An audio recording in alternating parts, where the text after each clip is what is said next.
It's a land of pride and passion, of toreadors and Catholic kings, of regal processions and flamenco dance. It's a landscape of heightened senses and a history that moves at a syncopated pace. It's a country that has coined the word alma or soul for its national identity.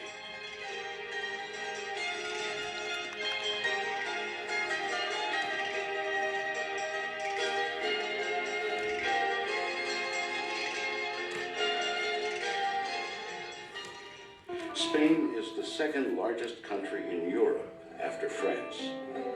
It covers an area only slightly larger than the state of California. Bordered by the Atlantic Ocean and Mediterranean Sea, Spain's southernmost tip is only 8 miles from Africa. It also includes the Canary and Balearic Islands. Spain shares the Iberian Peninsula with Portugal and is separated from France by the Pyrenees, whose average height is even greater than that of the Alps. Spain has attracted a steady procession of foreign occupants: trading Phoenicians, blue-eyed Celts from the north and Iberian tribesmen from the south, invading Romans, Visigoths, and Moors. It's also been the battleground for some of the bloodiest internal strife in history, from the Spanish Inquisition to the Spanish Civil War in the 1930s. At its peak in the 1500s, the Spanish Empire circled the globe. Spain is an intricate overlay of cultures brought by traders and invaders, from journeys abroad and insurrections within. It's the confluence of industry and agriculture, where ancient tradition holds on tenaciously while the next century bangs at the door.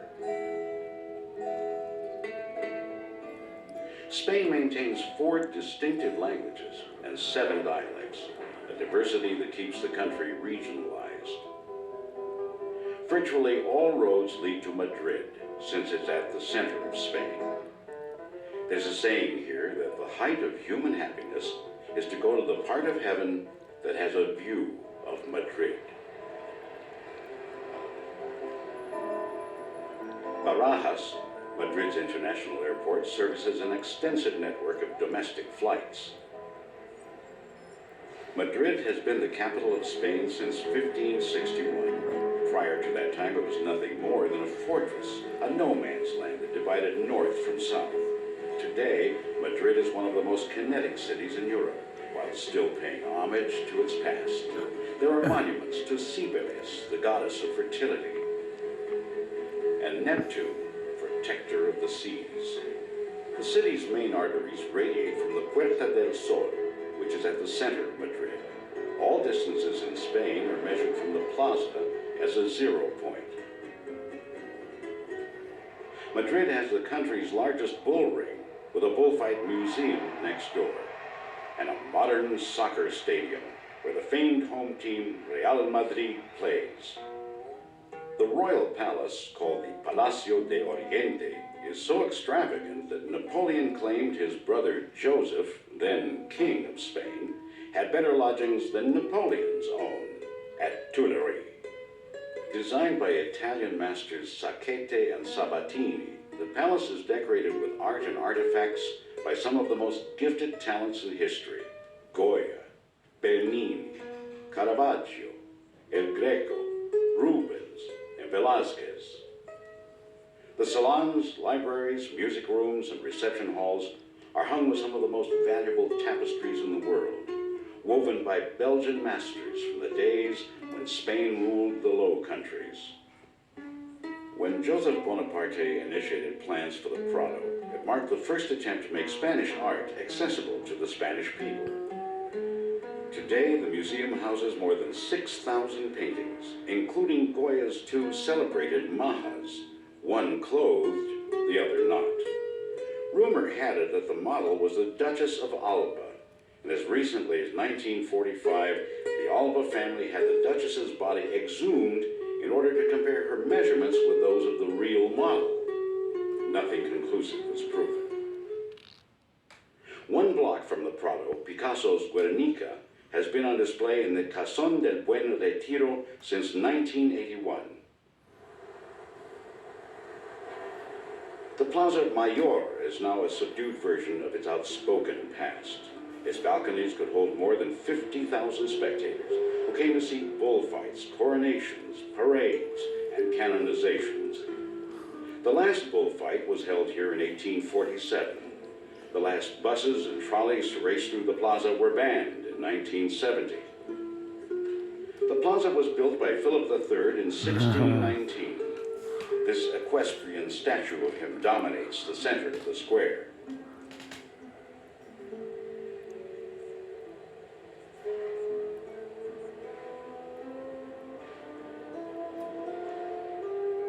Besides festive events, the plaza was a forum for auto da fe, the burning of heretics, one of which was such a popular spectacle that enough nobles turned up to fill all 476 balconies. The Calle Cuchilleros, the Street of Knives, is just down the stairs at the end of the plaza. It is famous for Soprano de Botines at number 17. Ernest Hemingway immortalized this address in his novel The Sun Also Rises. It has been a popular haunt ever since. With only 5 million residents, there's one bar for every 600 people in Madrid. On the Calle Cuchilleros, there's an abundance of little bars spilling music and the smell of red wine into the air. It's also the place to indulge in some tertulia, as Café Chat is known. The Spanish day begins with a late breakfast, usually coffee and rolls. Lunch is the big meal of the day. It's enjoyed sometime between 1 and 4 in the afternoon. Supper starts late in the evening. Restaurants are open from 8 p.m., but a Spaniard wouldn't think of sitting down to dine before 10:30.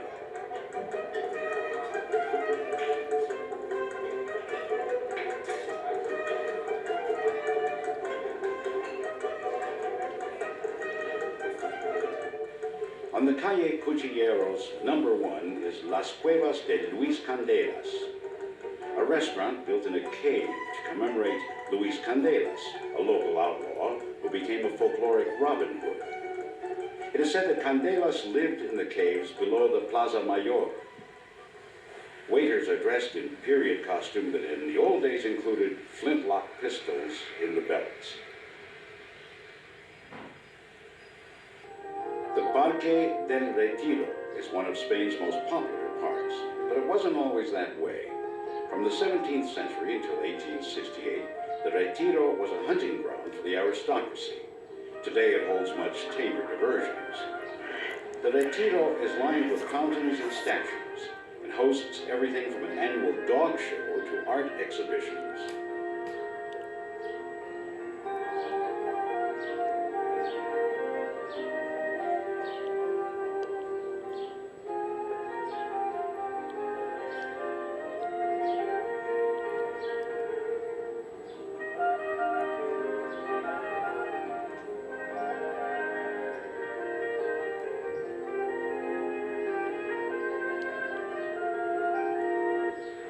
Madrid's Gran Via has become one of Europe's premier shopping strips, and nowhere is post-Franco prosperity more apparent. In just one decade, Spain catapulted from being an isolated, repressed culture to sporting some of the most current products of the day. On the Gran Via, there are also some of the most stunning price tags to match.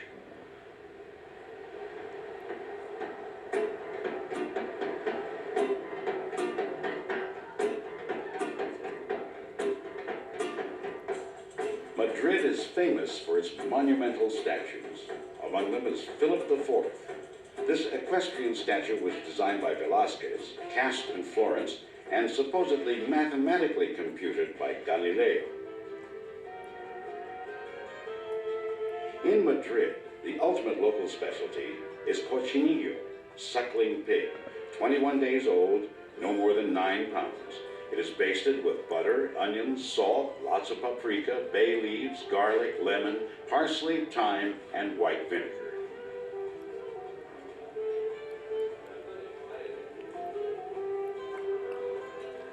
Paella, considered the national dish, is a Valencian specialty. It must be cooked in open, shallow pans for best results. There's also gazpacho from Andalusia, the cold tomato and vegetable soup flavored with vinegar. Legend has it that gazpacho was a Roman military ration and that this was the vinegar the Roman soldier gave to Christ on the cross.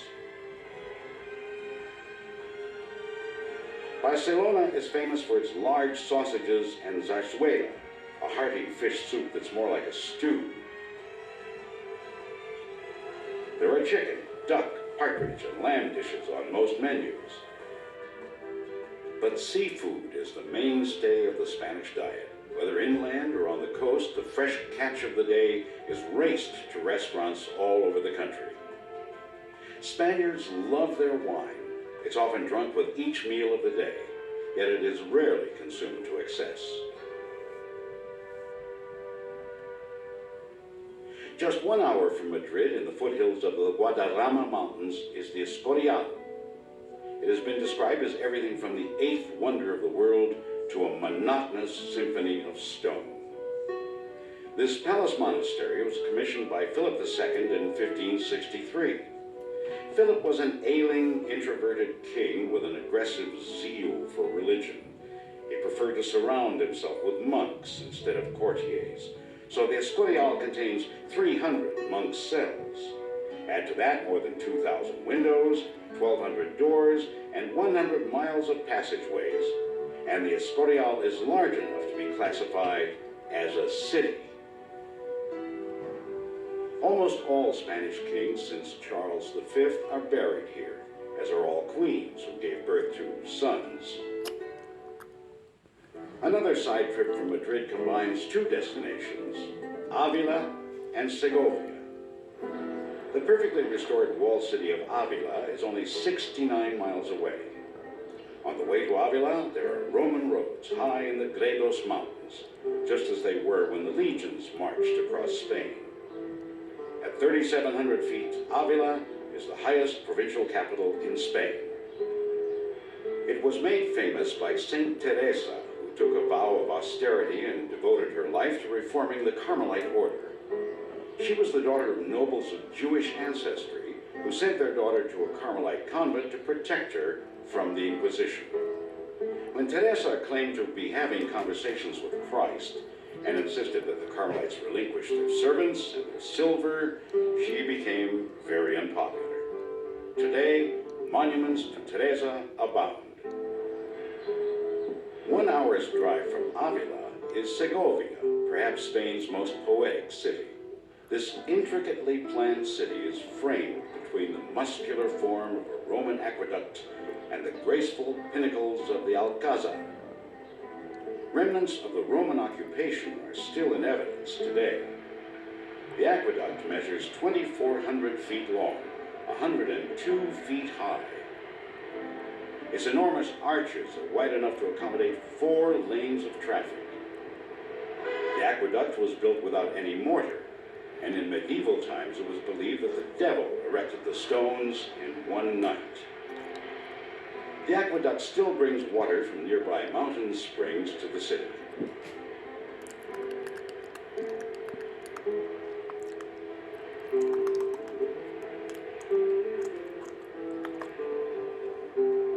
Nearby stands the 12th century Alcázar, where Isabella was crowned Queen of Castile.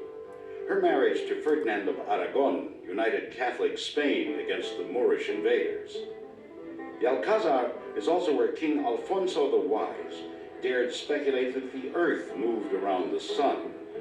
At that moment, a bolt of lightning is said to have slashed across the sky, and Alfonso swore to repent for his sin by wearing a penitential cord for the rest of his life. All Spanish cities are graced by narrow, winding streets.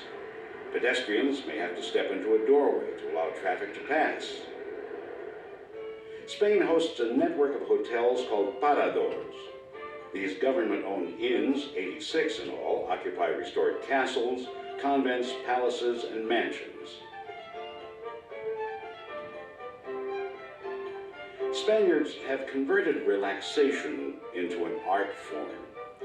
American author Washington Irving wrote that here there are two classes of people to whom life seems one long holiday, the very rich and the very poor. One, because they need do nothing, and the other, because they have nothing to do.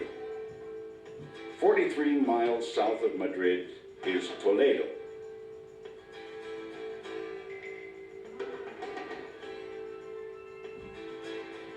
Built into the slope of the gorge, Toledo is bordered on three sides by the Tajo River. The capital of Visigoth Spain for nearly 150 years, Toledo was then occupied by Moors for 400 years and became the capital of Catholic Spain for nearly 500 years. The city is a veritable cascade of tan buildings, terracotta roofs, and tortuous cobblestone streets. It is the living vision that El Greco immortalized in his canvases. Since it's officially a national treasure, even new buildings must conform to the styles of the 12th to 15th centuries. Toledo was the capital of Spain's Jewish community, with some 12,000 Jews residing in the city during the 12th century. Unlike most of Spain, Toledo had a relatively peaceful history, with Christians, Moors, and Jews living side by side. Cathedrals are to Spain what skyscrapers are to New York, said travel writer Jan Morris, and the Toledo Cathedral is one of Spain's finest examples. There are 22 chapels, there are 750 stained glass windows, and the bell in the slender tower weighs more than 17 tons. Once the site of a Visigothic church and then a mosque, the cathedral took more than 260 years to complete.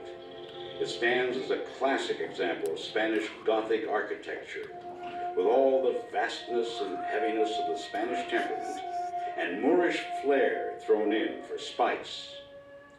Nowhere is the Mudéjar overlap of Spanish and Moorish tastes more apparent. Inside are works by El Greco, Bellini, Goya, and Van Dyck. Born Domenikos Theotokopoulos in Greece, El Greco arrived in Toledo more than 400 years ago. The El Greco House and Museum is in an old Jewish quarter. He never actually lived at that address. His home was close by, but the structure is no longer standing. Today, his painting View of Toledo is the model by which all visitors compare the city. Little has changed since.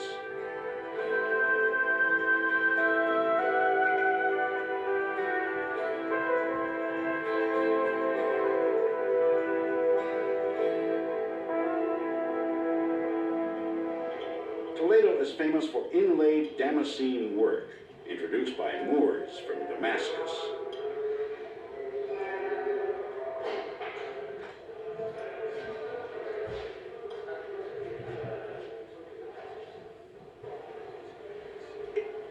Patterns are cut into copper and filled by hammering in gold and silver wire. It's now called Toledo work.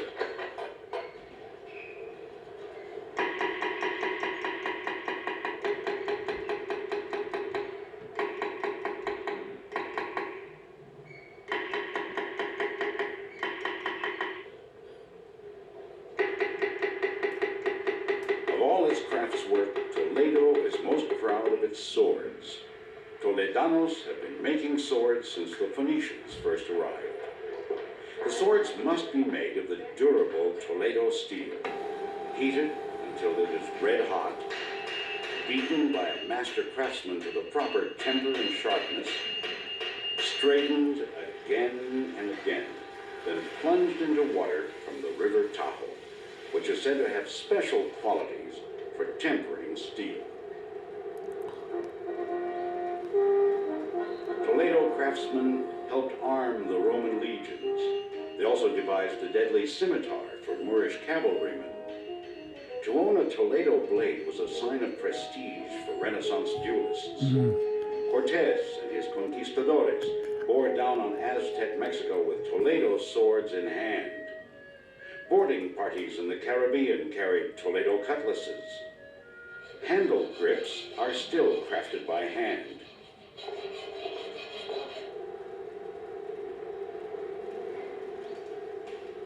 In finished form, the Toledo blade emerges like silver.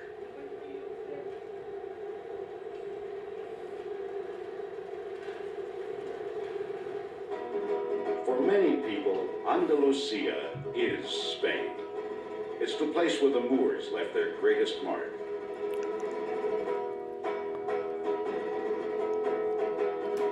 Andalusia is the land of dancing gypsies and clacking castanets, of sandy beaches and olive groves.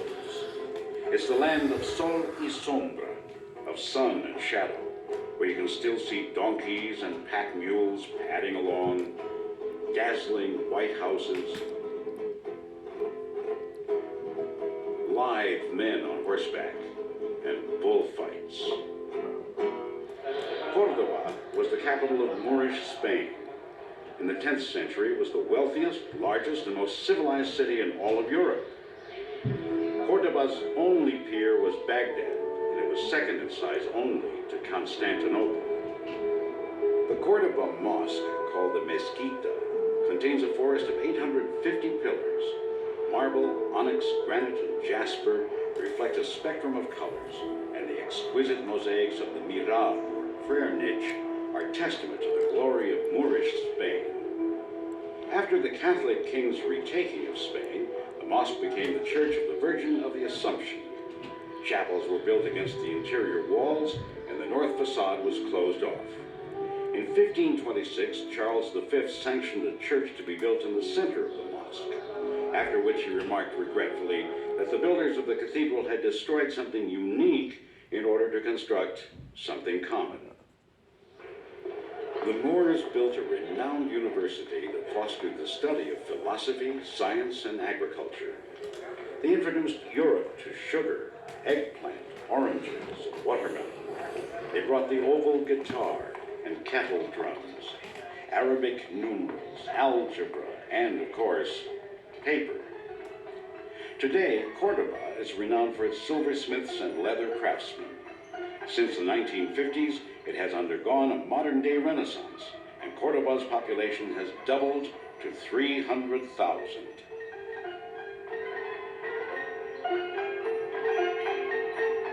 The Bullfighting Museum contains memorabilia of the greatest matadors of all time, El Cordobés, Lagartijo, and Manolete, who was killed in the ring in 1947.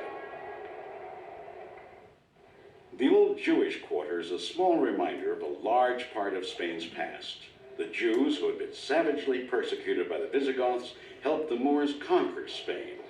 They were allowed to flourish under the Caliphate and produced outstanding leaders, such as Maimonides, physician, philosopher, and codifier of the Talmud. The most festive and flirtatious city in Andalusia is indisputably Seville. It's no wonder it was chosen to host the world's biggest party, the 1992 World's Fair, called the Age of Discovery. Even Saint Teresa admitted that anyone who could escape Seville without sinning was ahead of the game. Of the people in Seville, it is said they have three occupations: to dance, to fight bulls, and to go to church. Cervantes is believed to have conceived Don Quixote while he was a guest at the Seville prison. Don Juan pursued his amorous interludes in the mansions of Seville. Seville has inspired four great operas: Don Giovanni, The Marriage of Figaro, Carmen, and The Barber of Seville. Don Jose met his Carmen by the old tobacco factory. He was lured by her siren's charms, only to be destroyed by passion. Then there was the cunning Barber of Seville, who snipped his way into other people's business, although It is possible to just get a haircut in Seville.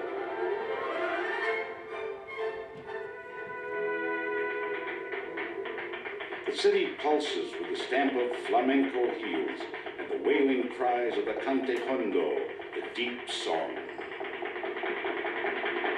Pain and suffering are the soul of the cante hondo. Si mi corazón tuviera vidrieras de cristal, te asomarías y lo verías llorar gotas de sangre. If my heart had window panes of glass, you would look in and see it cry drops of blood. Seville was the most coveted victory of the Reconquista. When Seville was back in Spanish hands, it was said that Christ triumphed over Mohammed. In honor of the occasion, the town planners decided, let us build a church that is so large that the world will think us mad. In fact, the Seville Cathedral surpassed in size only by St. Peter's in Rome and St. Paul's in London. One single aisle is as large as the entire nave and choir of Westminster Abbey. The tomb of Christopher Columbus is here, although some say he's buried in the Dominican Republic, and others say his bones lie in Cuba. There are relics of the saints, Saint Sebastian, Saint Isidore, and Saint Ferdinand, the king who liberated Seville from the Moors, who is buried in the royal chapel. There are paintings by Murillo, Zurbarán, and Goya. A great cross of amethyst and gold that once belonged to a cardinal. Carved figures of cherubim dripping with 2,000 grapes, each one pearl. In the royal chapel, the Virgin Mary's crown is changed every month. It is said that Ferdinand carried the same statue into battle with him. In another chapel is Murillo's Vision of San Antonio. The kneeling Saint Antonio was once cut out of the painting, but has been restored. They say the painting was once stolen and sold to a powerful New York banker and was later returned. Alongside the cathedral are the Archives of the Indies, a block-square Renaissance building designed by Juan de Herrera, creator of the Escorial. Inside are thousands of leather volumes cataloging accounts and conquests from the Age of Discovery. There are also maps, copies of letters from Columbus to his son, and a letter by Cervantes asking for a job. Seville straddles the banks of the Guadalquivir River, once a great waterway, although today there often isn't enough water to navigate. It was down the Guadalquivir that Columbus sailed his ships from Cadiz to Seville. Precious cargo of Peruvian silver was transported in the other direction. And for all navigators, by sea or by land, Seville's beacon is the Giralda Tower.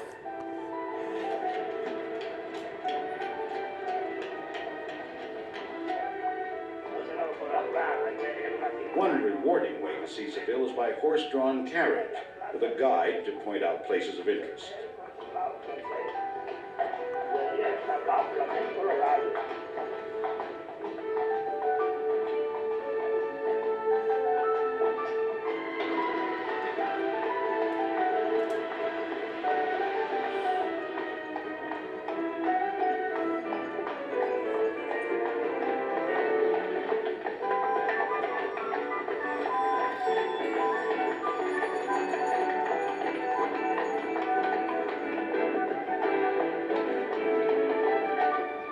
Many of the buildings around the Plaza de España are remnants of the Spanish-American Exposition of 1929.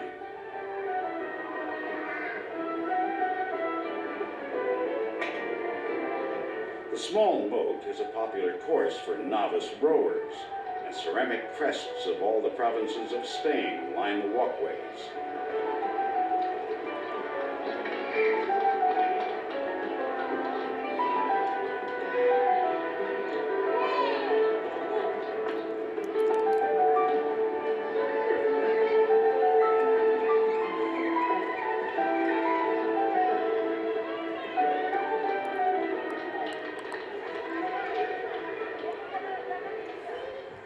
In the middle of the Guadalquivir, a special site on the island of La Cartuja was chosen for the 1992 World's Fair. More than 350,000 trees and shrubs were transplanted to give shady relief during the scorching summer months of the fair, and several new bridges were built to cross the river to the fairgrounds. The expo is just one example of the new industry, commerce, and jobs coming to Andalusia. Traditionally the poorest area of Spain, Andalusia is now the fastest growing region in the country.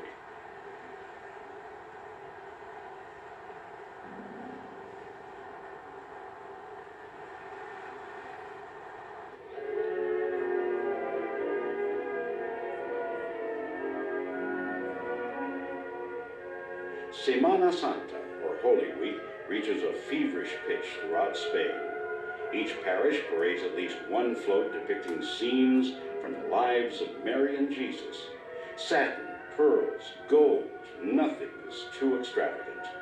The floats are followed by members of trade guilds wearing capuchones, the pointed hoods made infamous by the Spanish Inquisition. In Seville, every bell in town announces the Saturday night devotionals. The week after Semana Santa is the Feria de Abril, the spring fair, one of the most colorful pageants in the world. A paseo of traditional costumes parades through town.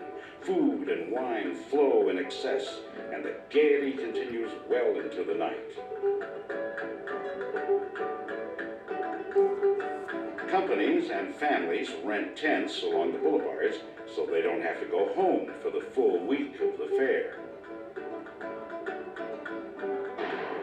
Every evening, a huge fireworks display kicks off the nocturnal revelry, which can continue well into the next day. The Feria also marks the peak of the bullfighting season in Seville, with a corrida every day. The ritual of the corrida is innately Spanish, yet many visitors view the art form with apprehension. Contrary to popular belief, the bull doesn't respond to the redness of the matador's cape. Bulls are colorblind. The special orange sand of Seville is exported to bull rings worldwide. It is favored by matadors because it doesn't raise dust.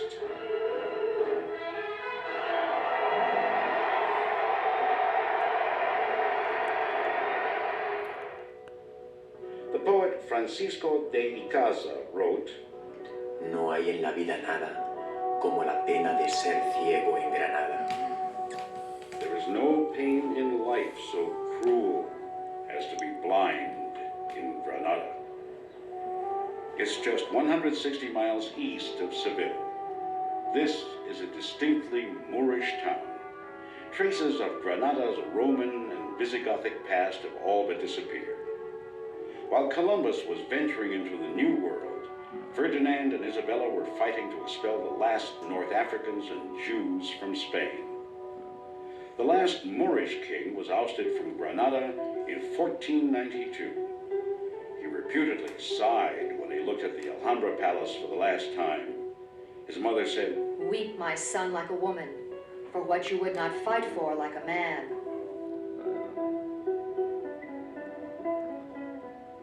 When Ferdinand and Isabella finally conquered Granada, the whole of Spain was in their hands. They chose to be buried where the Moors were finally defeated.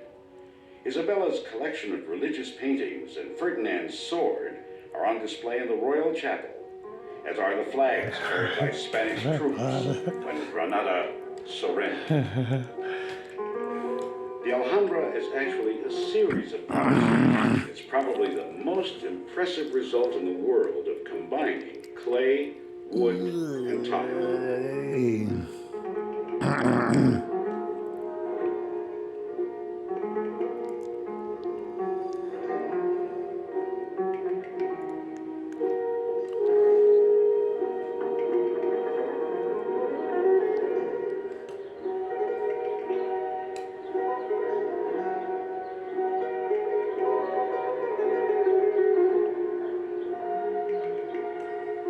The Alcazaba is the oldest part.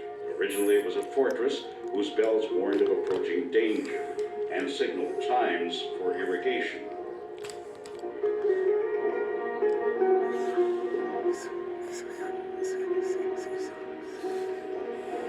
grounds of the Generalife have been called the Gardens of Seduction.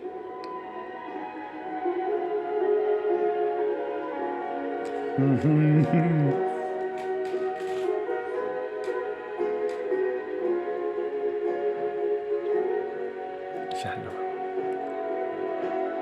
The Alhambra once had 30 towers, some of them ornate palaces. Charles V, who had already allowed the alteration of the Cordoba Mosque, tore down a portion of the Alhambra to make room for his grand Renaissance palace.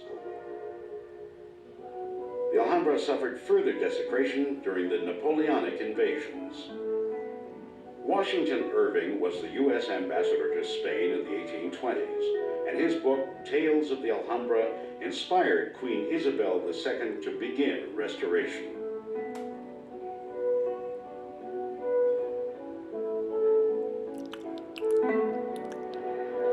The patios and towers are poetically named the Court of the Myrtles, the Court of Lions, the Hall of Ambassadors, the Hall of the Two Sisters, and the Room of Secrets, which might better be named the Room of No Secrets, since the acoustics make the slightest whisper audible. The snow-peaked Sierra Nevada are within 1 hour's drive of the city.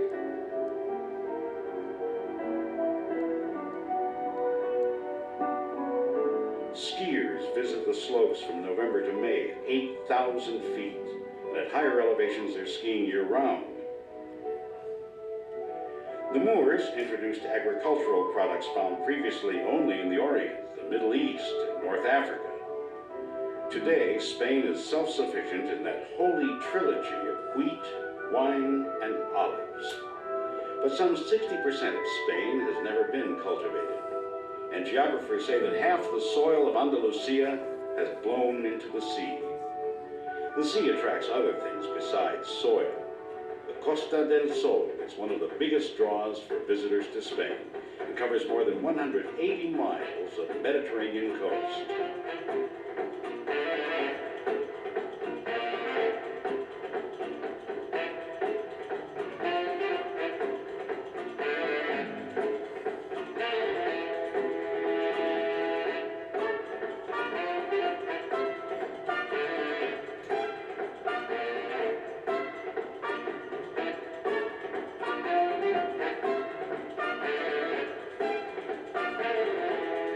Malaga is the capital of the Costa del Sol.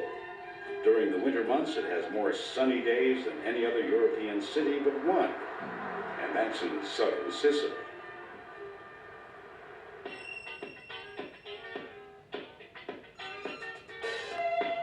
It also generates a lot of heat at night. Just as Spain favors late dining hours, entertainment begins late, with young people going to discotheques at midnight and living it up till dawn.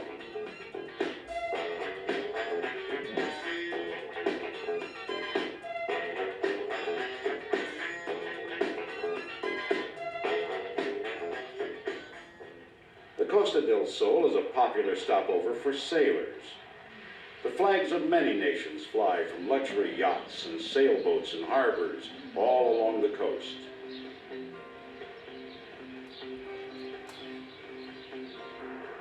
This country of 39 million people attracts over 50 million tourists each year.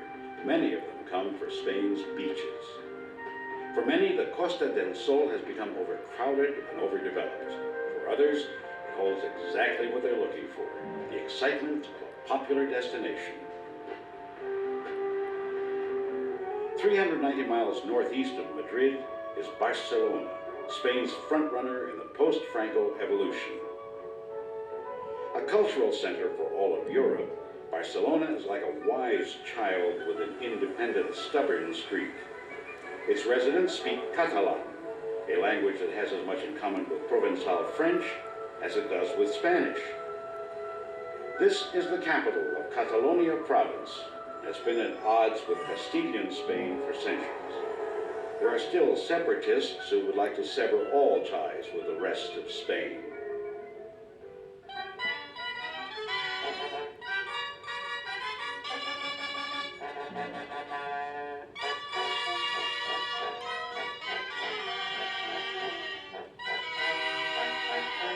Sardana, the signature dance of Catalonia, is a community event. The joint hands of the dancers symbolizes the struggle to keep the Catalan language and customs alive. Franco was so threatened by its message that he outlawed the Sardana in public squares. Today, it is performed in front of Barcelona's cathedral.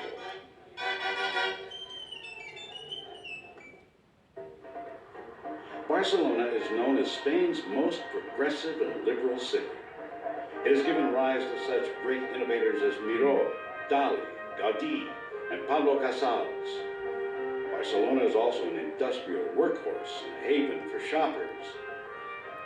The shady, tree-lined Ramblas forms a continuous promenade almost a mile long.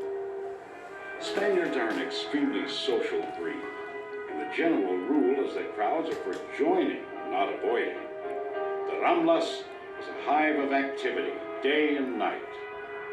Along the Ramblas is the Gran Teatro del Liceo, Barcelona's opera house. At the end of the Ramblas are the docks. Barcelona has been a major shipping port for centuries, and when Columbus returned to this port from his landmark voyage, the Castilian Queen Isabel forbade Catalonian merchants from ever trading in the New World. Ironically, a statue of Columbus guards the harbor.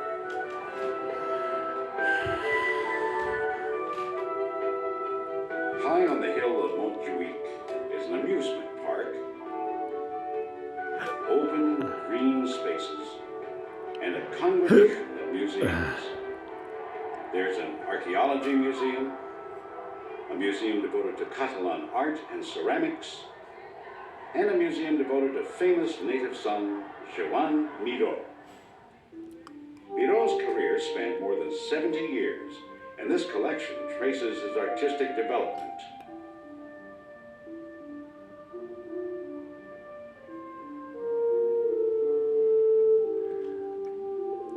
The Montjuic Stadium was built in 1929 for the World's Fair. There were high hopes that the stadium would be the site for the 1936 Olympics, but Berlin was the victor in that competition. After another unsuccessful bid in 1972, Barcelona was finally chosen to host the Olympics in 1992. Barcelona also celebrates the art of Pablo Picasso. The world's largest collection by one of the 20th century's greatest and most influential artists is on display in a 14th century palace.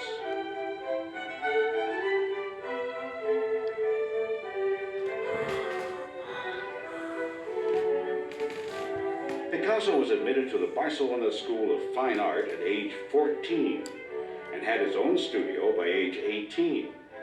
He is hailed as a master of the classic, neoclassic, impressionistic, cubist, and surrealistic schools.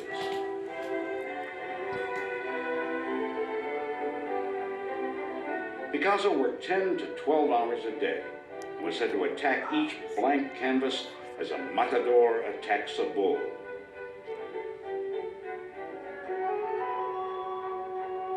Spanish architect Antonio Gaudí was one of the founding fathers of modernism and left the major body of his work in Barcelona. The dripping, biomorphic shapes of Gaudí's buildings are as avant-garde today as they were at the time their construction began. Gaudí had an almost maniacal avoidance of all flat surfaces, said one critic. It's apparent in the Casa Milà apartment house,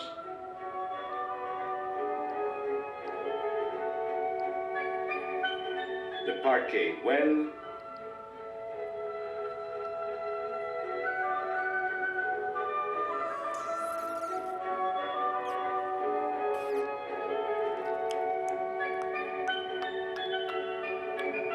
and the Church of the Sacred Family. Begun in 1882, Gaudí expected La Sagrada Familia to take 200 years to complete. When he was struck by a cable car in 1926, his body was buried in the crypt of the unfinished cathedral. Construction continues to this day. A popular side trip from Barcelona is the mountain of Montserrat, inspiration for Wagner's opera Parsifal. Creased into the mountainside is a monastery where thousands of pilgrims come each year to venerate the image of the Black Virgin, protector of the province. monastery was founded in 880 and sacked by Napoleon in 1811.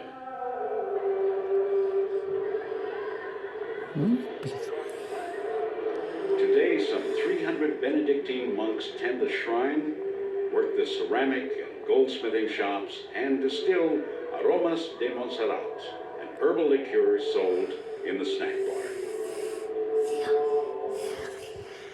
Northeast of Barcelona is the Costa Brava, a 130-mile strip of rocky beaches and fishing villages.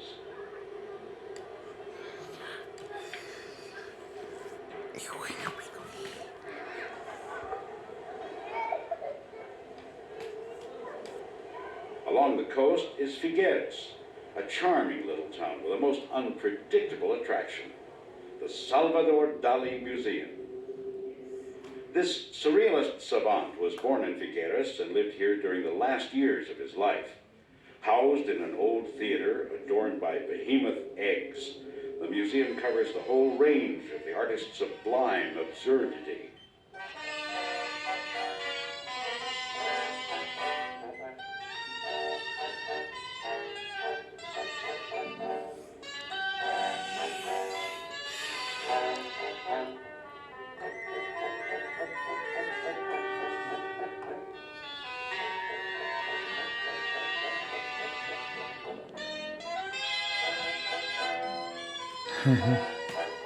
Sí.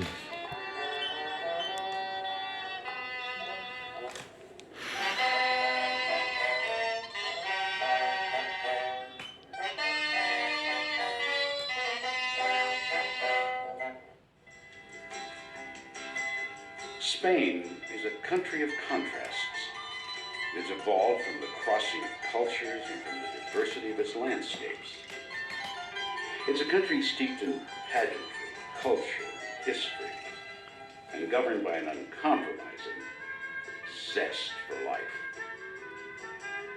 Of the people of Spain, it is said that the Catalan saves, the Andalusian sings, the Basque acts, the Castilian dreams, the Extremaduran fights, and the Galician yearns for what is not to be.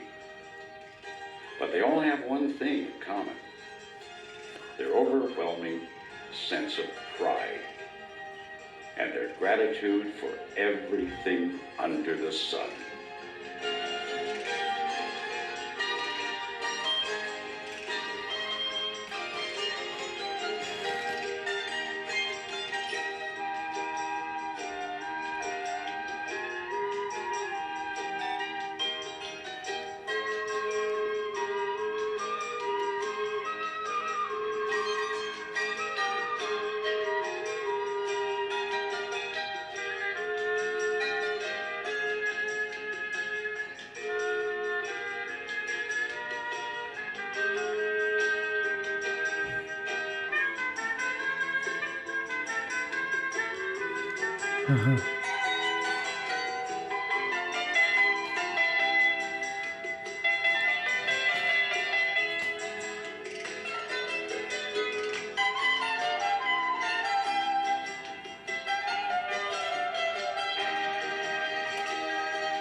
country of astounding contrast, history and achievement, Italy is a beautiful and inspiring land where for centuries great masters of art, science, music and design have bestowed a legacy of treasures on the world.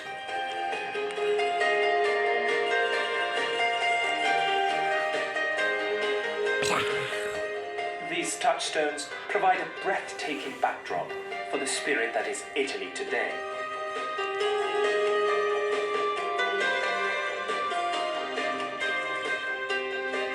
The feast that is Italy is a celebration of life. Each morsel is a moment to savor.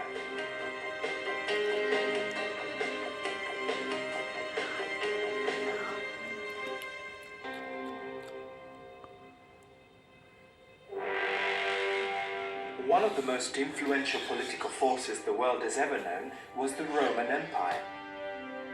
During the reign of its powerful emperors, the complexion of the world changed profoundly. The famous boot that kicks its heel into the Mediterranean between Greece and Spain is a peninsula with an extraordinary climatic range and topography. Its long coastline is washed by the waters of four inner seas: the Ligurian, Tyrrhenian, Ionian, and Adriatic. Among its principal islands are Sicily and Sardinia. Divided from northern Europe by the Alps, the Apennines run from Genoa to Sicily, nearly the entire 1,300-kilometer length of the country.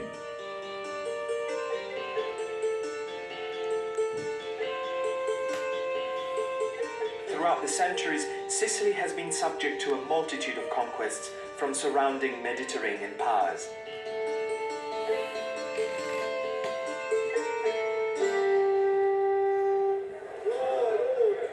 The spoils of Sicily have always been coveted.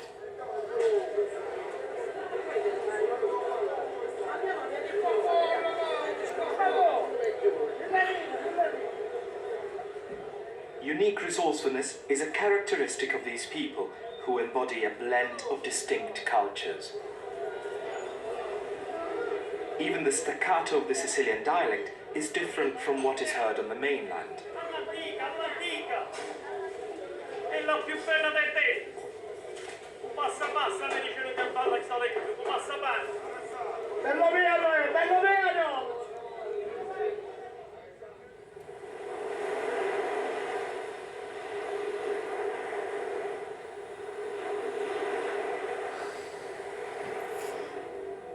Colonies of ancient Greece once dotted Sicily and the southern mainland of Italy.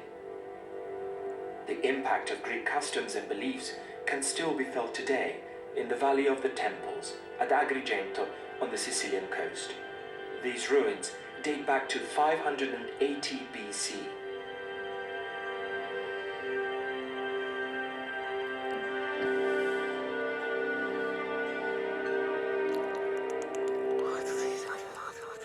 Palermo reveals a golden age of Sicily.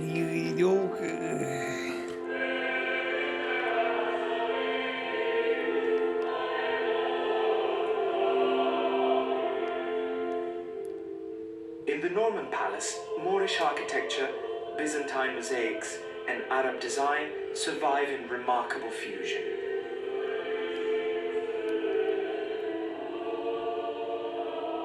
Roger II, the Norman ruler who ascended the throne in 1130, oversaw a court of many languages, religions, and customs. The royal apartments echo North African and Persian influences.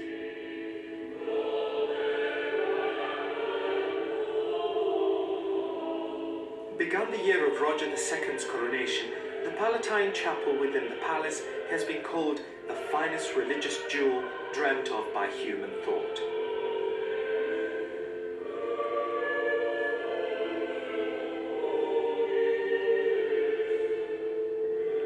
The mosaics are exquisite Byzantine treasures that depict episodes in the life of Christ.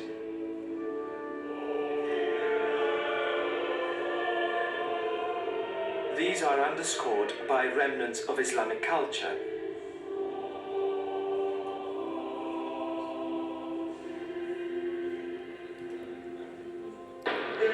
The history of Sicily is a violent one. In 1282, what became known as the Sicilian Vespers silenced a population. Allegedly, a French soldier, Drouet, insulted a Sicilian woman on her way to Vespers on Easter Monday. This incident sparked off a massacre in which French men and women and those who could not convincingly pronounce the Sicilian word for chickpea, cicero, were slaughtered. This revolt against the French resulted in Sicily falling under the Crown of Aragon, and for the next 3 centuries, Sicily was dominated by Spanish rule.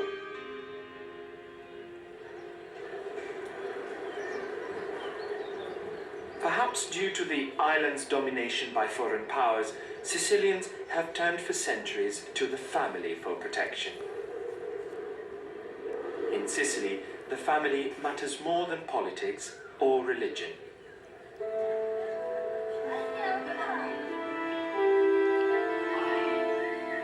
Mount Etna is the largest and most active volcano in Europe. Snow-capped most of the year at a height of over 3,000 meters, Etna rises above everything in Sicily.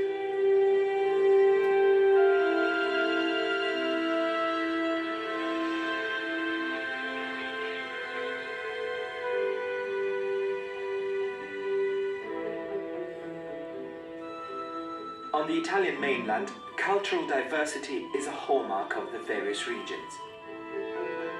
Nearly 60 million people inhabit this beautiful country. Campania is one of the most intriguing regions. Lively and blessed with awesome vistas, it was ruled by a succession of Norman, French, and later Bourbon kings from Spain. These monarchs ruled the Kingdom of the Two Sicilies, a territory that included Sicily, Campania, Calabria, Puglia, and Basilicata.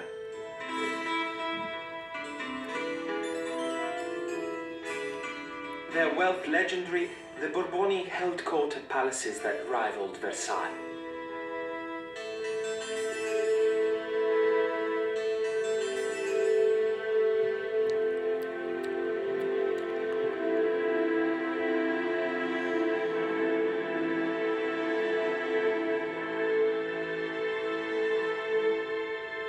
Guarding the ancient city of Naples, Castel dell'Ovo is a fortress that has lasted throughout time.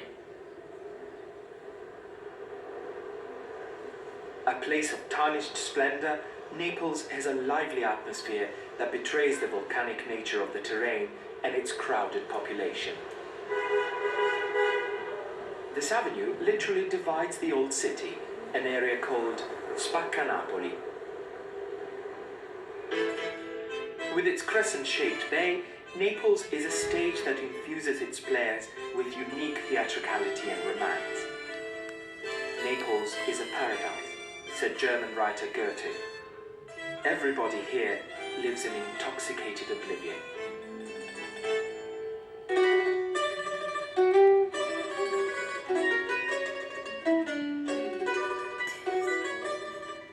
The traditional workshop of handcrafted lutes and mandolins, Calace Strumenti Musicali, is a place where music is born of love and fine material.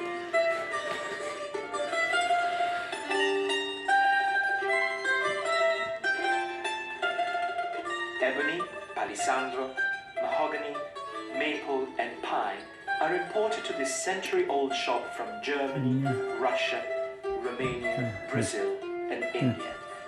The wood is treated, shaped, and fitted together with care. Each mandolin takes 2 months to create.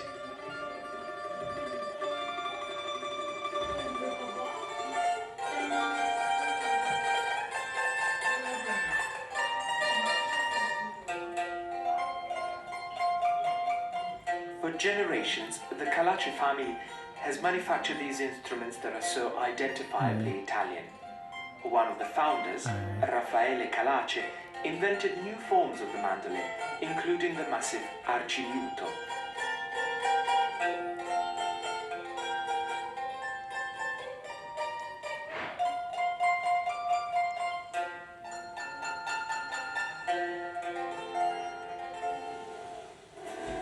So much of Italian culture has traveled the world, particularly that tasty Neapolitan invention, pizza. Legend has it that because the poor could not afford plates on which to eat scraps, a dish of bread dough was fashioned. The famished took to eating this plate, and the pizza was born.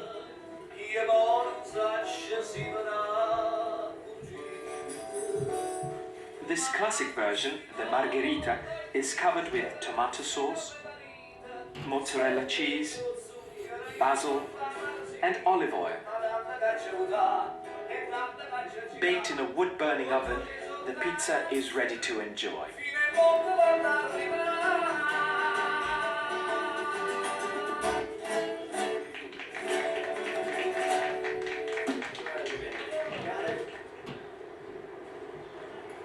In Pozzuoli, a small Neapolitan fishing port, the fishermen repair their nets for the next day's journey out to sea.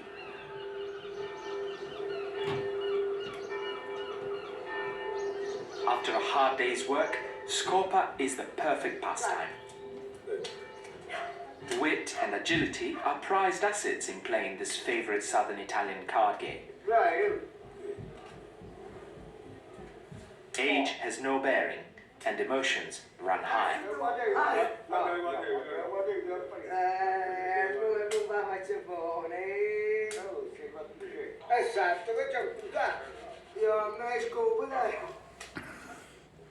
Neapolitans have made the best of the confusion within their lives through surviving by their wits, sense of drama, and humor.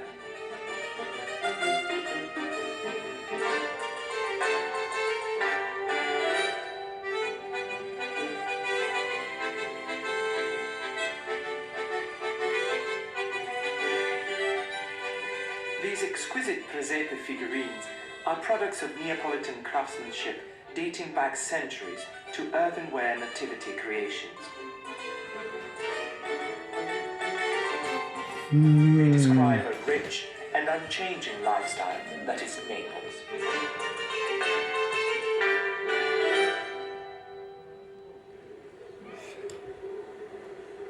More than 1.25 million people live in Naples. Its cityscape is punctuated by the domes of hundreds of churches, symbols of wealthy religious patronage.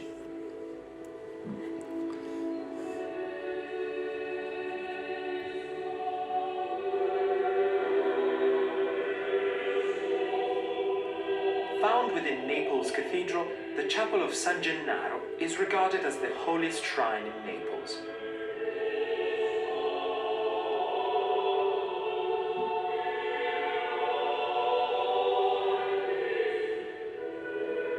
Designed by priest and architect Francesco Grimaldi, this 17th century chapel is a tribute to Naples' most loved saint.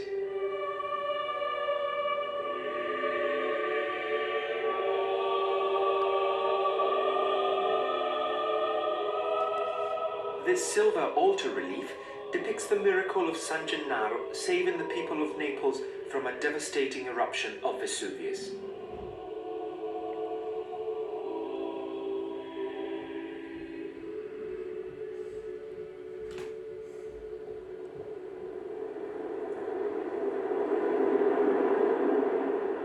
One of the eeriest spots on the Bay of Naples is the Phlegrean Fields, where Romans were convinced lay the opening to the underworld. Solfatara is an active volcano. Its huge crater is hot and hollow underfoot.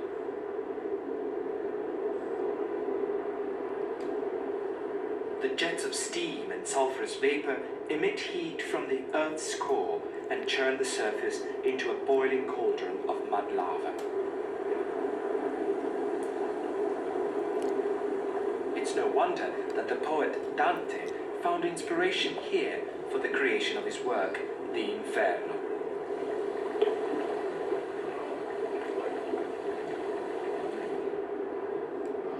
The ethereal quality of Solfatara is enhanced by astounding vegetation fed by volcanic minerals.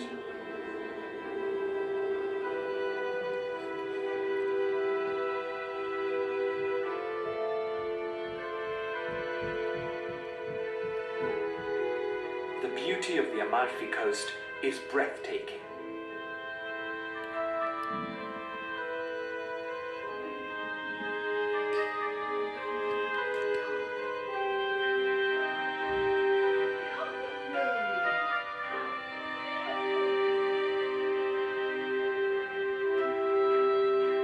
Palazzo Ruffolo, in the town of Ravello, is a palatial Moorish-style villa begun in the 11th century. Its distinguished residents included Pope Hadrian IV and Charles of Anjou.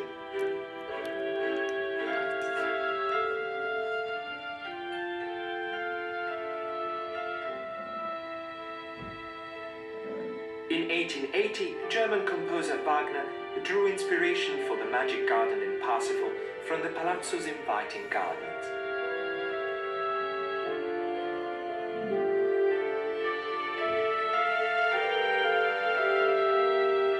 Flanked by watchtowers and jagged cliffs that have protected her for eons, Amalfi is a jewel set within a deep coastal valley.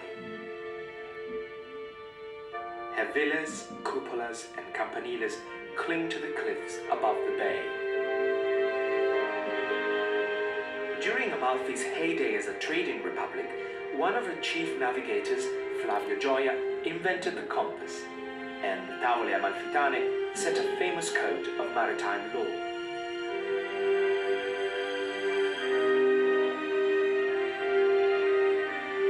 Located an hour away by motorboat, Capri sits amid the sparkling blue waters of the Tyrrhenian Sea. Crashing waves beat against the rocks of Capri's shoreline, leaving lacy foam upon the azure water.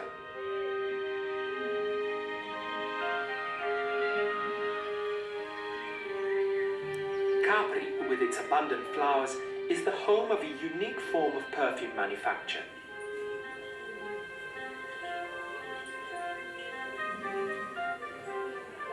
Using no artificial means, the perfume is concentrated and long-lasting, making Capri a perfectly scented escape.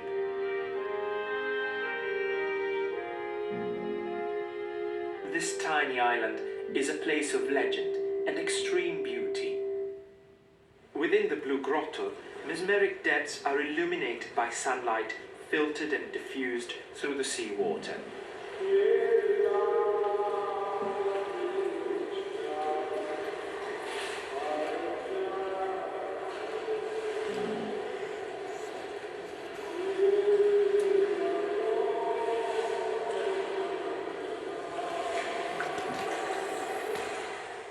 Campania's greatest landmark encompasses every emotion.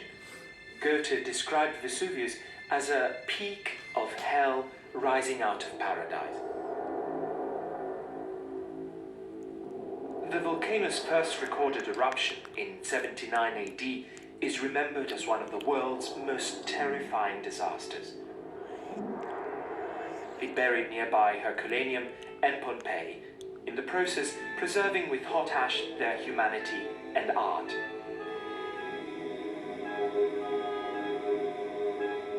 The event was described by Pliny the Younger. We had scarce stepped out on the path when darkness overspread us. Nothing then was to be heard but the shrieks of women, the screams of children, and the cries of men.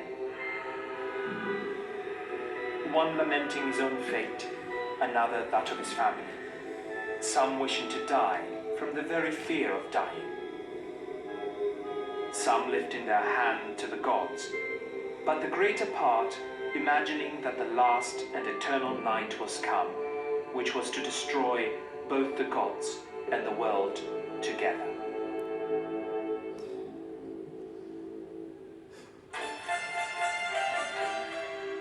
From nature's awesome might to Liguria and Tuscany, these regions offer timeless inspiration for artist and dreamer alike.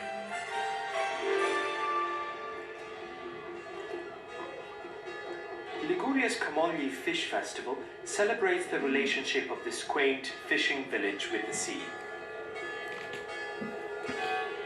On the second Sunday in May, the village offers thanks to God. To ensure full nets in the future, the first catch of the season is offered free to the town.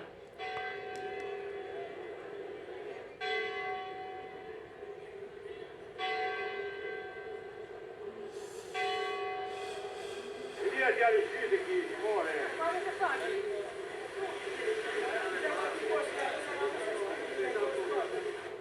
A huge frying pan is at the center of activities, with all fishermen, their friends and family on hand to feed the lucky crowd.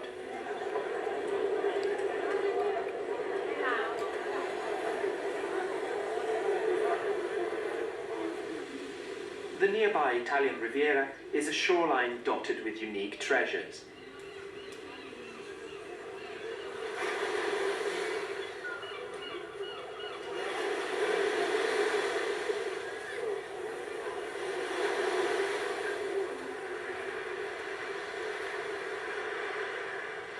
Further south lies the beautiful Cinque Terre, a coastal hilltop region with the unusual stone colossus of Monte Rosso. Sculpture has been a key art form since antiquity.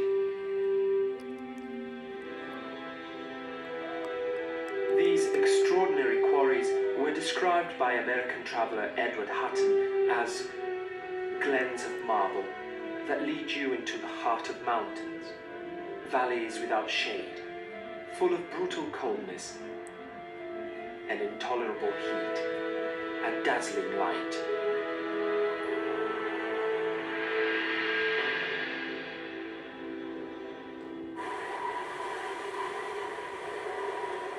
Water-cooled power saws made from diamond chips slice through slabs with precision. The pureness of Carrara's marble has made it the world's most important supplier. This region's white marble has been a popular medium with artists throughout time.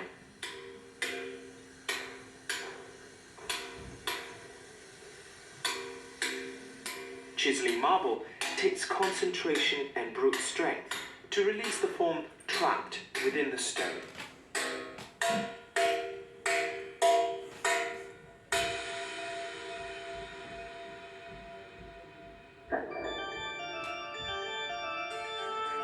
The stone carvings of Pisa's baptistry and cathedral gave rise to the influential Pisan Romanesque style of the 14th century.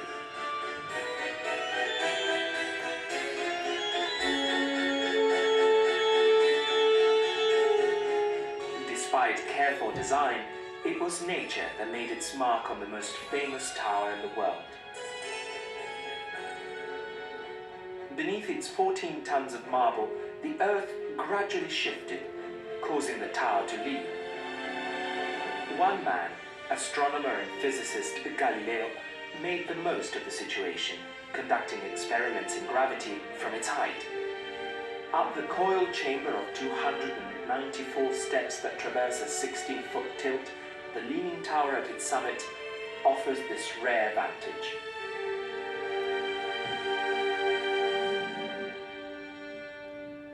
The forged bells, silent now due to the fragility of this monument, hark back to a unique time of architectural adventure and imagination.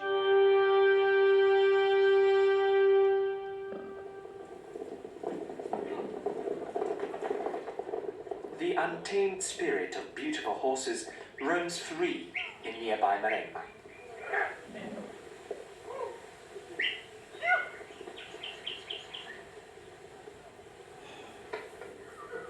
Their power and grace are natural complements to the skillful herding and branding techniques of the famous cowboys known as butteri.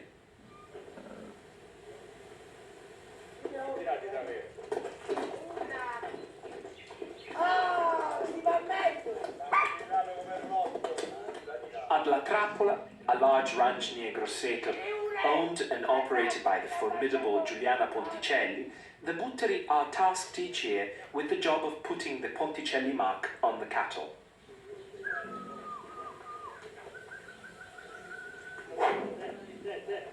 These magnificent beasts keep the butteri at bay with their long horns.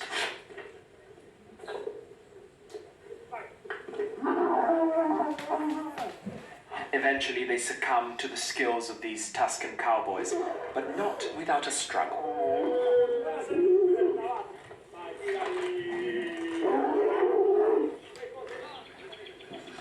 I have a special love for animals. The cows are one of the oldest breed in the world.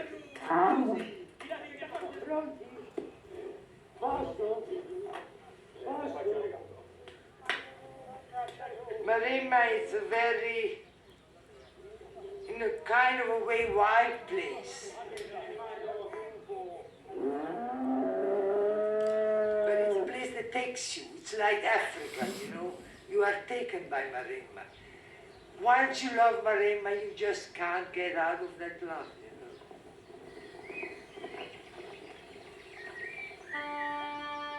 Siena is one of the most popular destinations for Italians.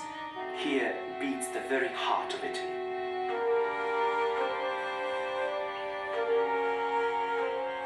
Siena unveils so much Italian art, which in turn reveals the Italian art of living.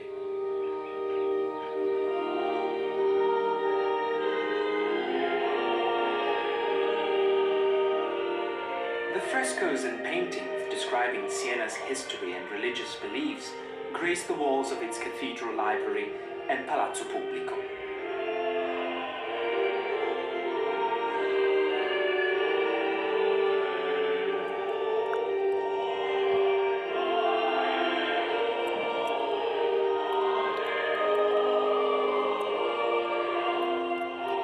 The Sienese are fiercely proud of their city, but each citizen first identifies himself by which contrada or city board he is from.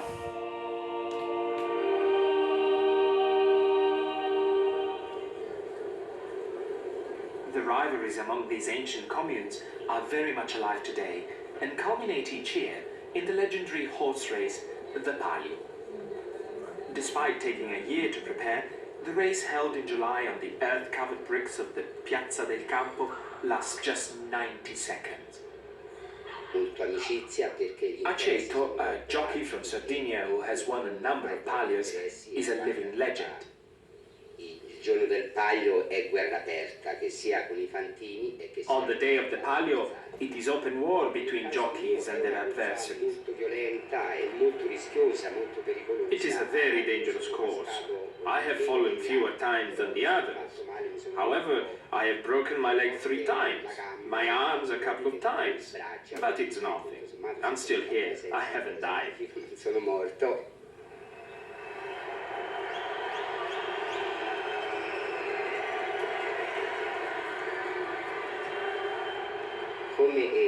The Sienese are all mad. They are a mass of crazy people.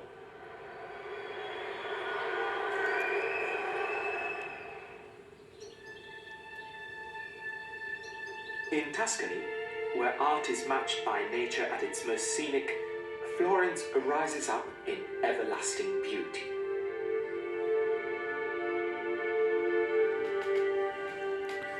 Florence was the birthplace of the Renaissance, a remarkable period of human creative expression. The treasures dating from 1400 to 1550 drew people to the city time and time again.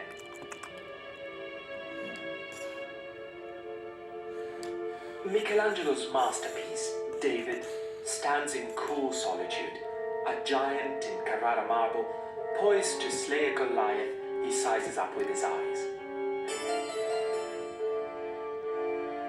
His muscular arms frame a wondrous celebration of the human form. A copy of David stands outside in the Piazza della Signoria, a place described by British novelist D.H. Lawrence as the perfect center of the human world. The Uffizi Gallery is Florence's treasure chest, housing the greatest works of the Renaissance.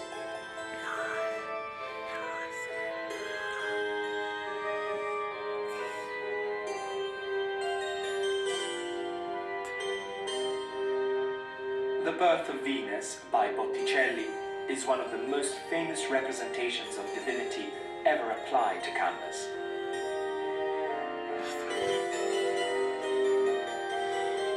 The Uffizi is essentially the Medici art collection, amassed during their 300-year reign in Florence.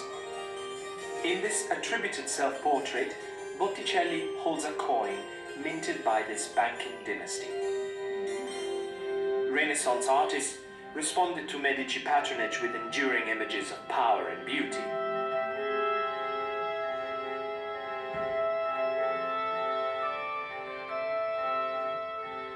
The Uffizi also houses La Primavera, Botticelli's wondrous celebration of spring.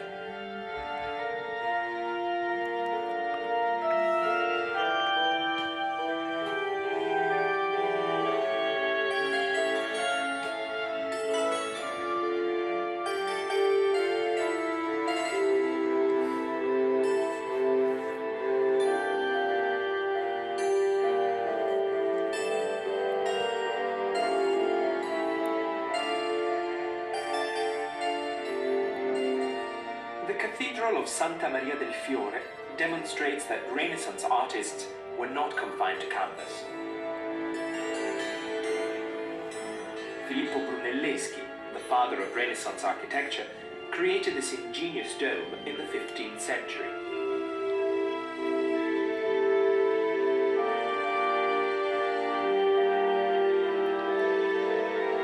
Giotto's stunning 13th century campanile stands nearby.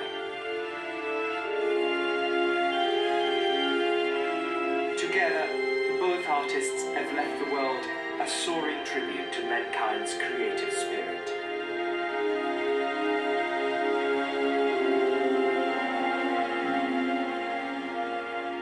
The most distinctive structure identified with Florence is the Ponte Vecchio.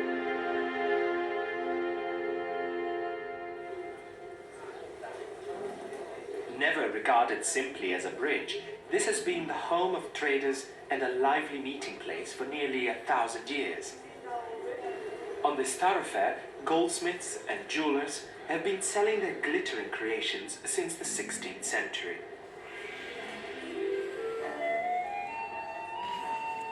"500 years ago, silversmith and sculptor Lorenzo Ghiberti turned his metal-making talents to fashioning panels for the baptistry doors. Ghiberti's gilded doors are undergoing restoration. These casts of the originals depict stories from the Bible in vivid detail.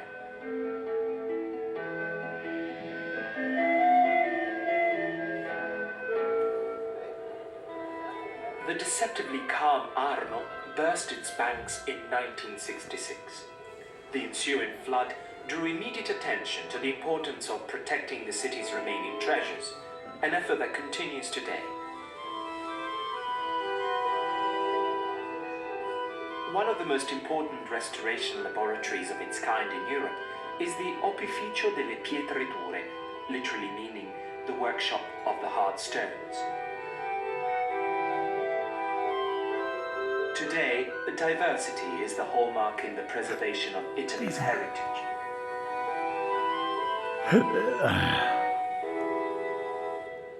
Bronzino's massive work, The Descent of Christ to Limbo, poses enormous problems for the restorer.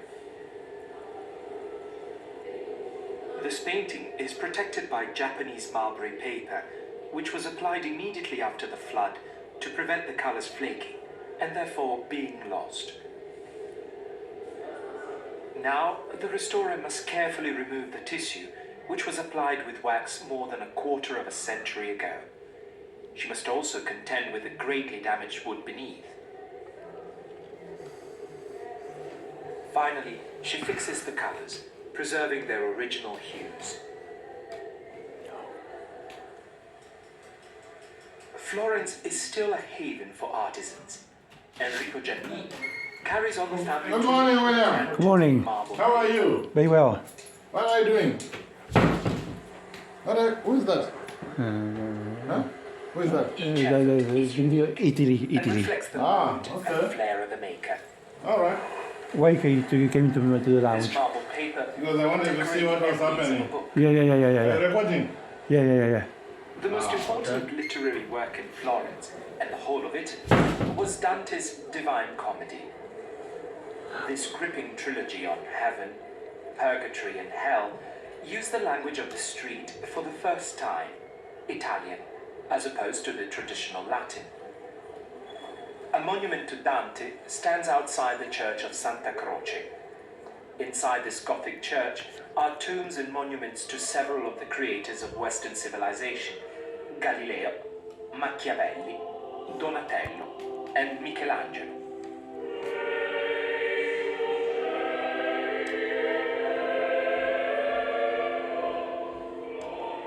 Galileo, a native of Pisa, conducted studies of the cosmos while he was court mathematician in Florence.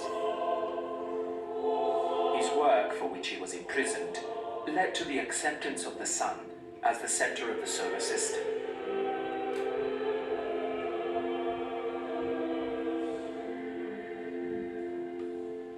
Niccolò Machiavelli was tortured and imprisoned by the Medici when they returned to power in 1512. In revenge, he wrote The Prince, a handbook on leadership. Machiavelli's pragmatism gave birth to the study of political science.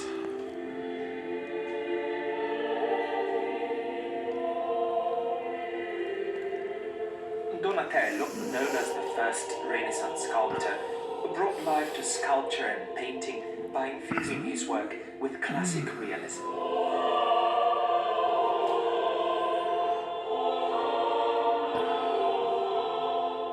His contemporary, Michelangelo, embodied the spirit of the Renaissance.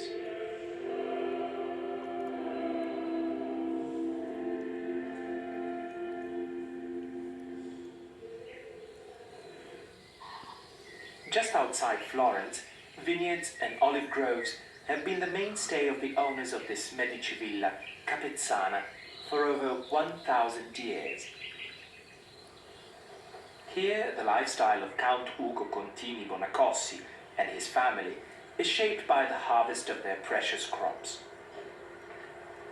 Tuscany is one of the oldest regions in wine. I should say perhaps the oldest in Italy.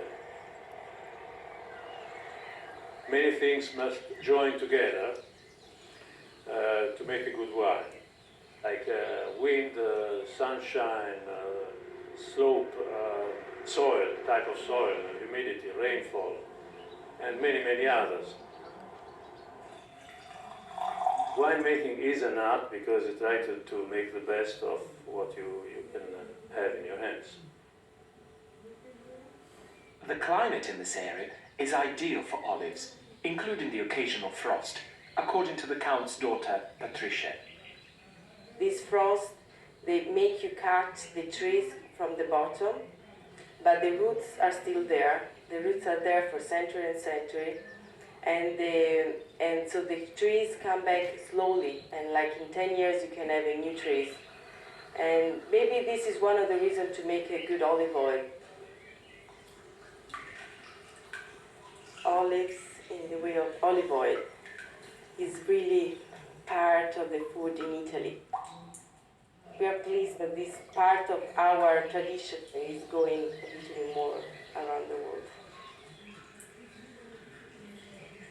The liquid gold of olive oil and winemaking can be elusive. Winemaking is not the best way of employing your money, but it's perhaps one of the most pleasant. You become very, very fond of what is going on all over the place, you see. And I think this is what counts in life, really, because if you like what you are doing, I think it's one of the best things to be satisfied, to be happy.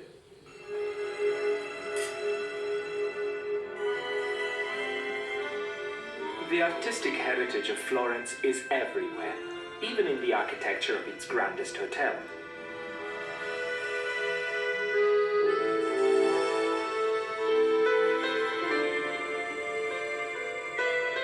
Here, in the Excelsior's restaurant, different Tuscan food and wines are chosen to prepare the palate for each course of the meal.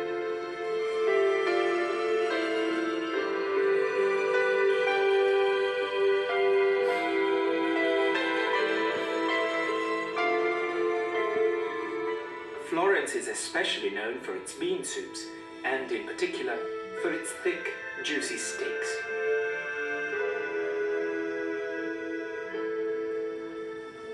The Excelsior's balcony provides a perfect vantage for the daily drama of sunset over a timeless city.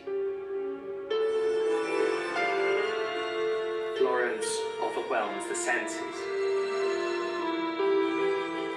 It is a city of perpetual inspiration, where people are surrounded by a glorious past and spend time taking in the magical present.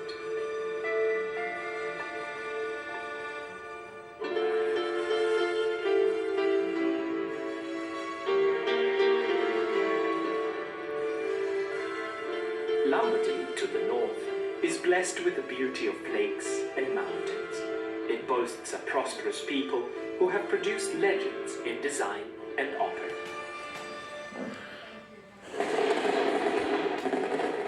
True to its effervescent reputation, Asti dazzles its citizens with a sparkling nighttime show.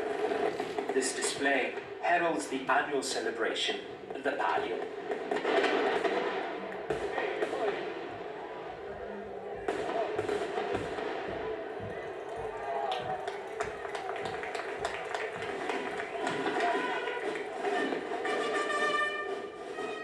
The event symbolizes the truce between civil and religious authority. It is highlighted by the grace and skill of flag throwers.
The tranquility of the Italian lakes offers a perfect escape.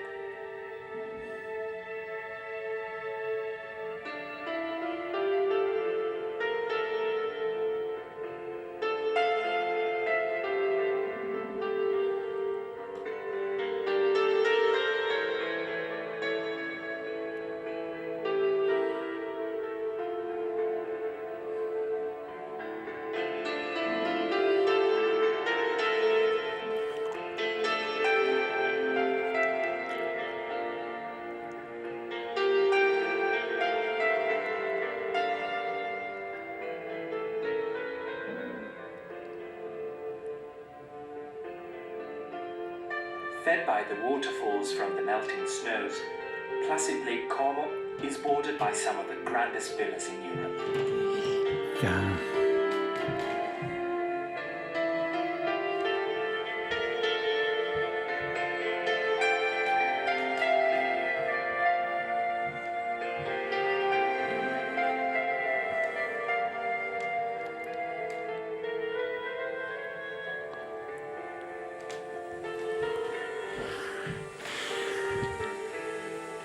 Nearby are the Italian Alps.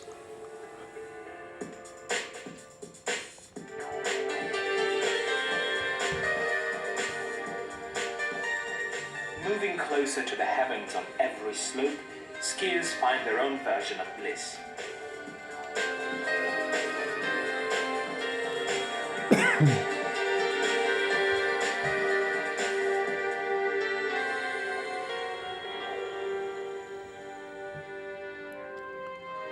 Stunning natural beauty has inspired Italian people to create, to make a mark, to design. As the center of Italian design, Milan has always had an influence on the world of fashion.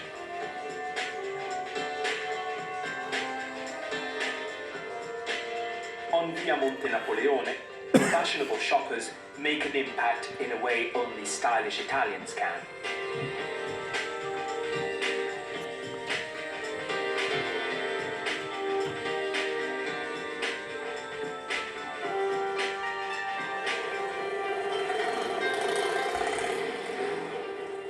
Described by Mark Twain as a poem in marble, Milan's gargantuan Gothic cathedral took 500 years to complete. Its Majesty failed to impress D.H. Lawrence, however, who called the Duomo an imitation hedgehog of a cathedral. Milan's most revered creator is the designer of supreme invention, Leonardo da Vinci, who came to Milan at the age of 30.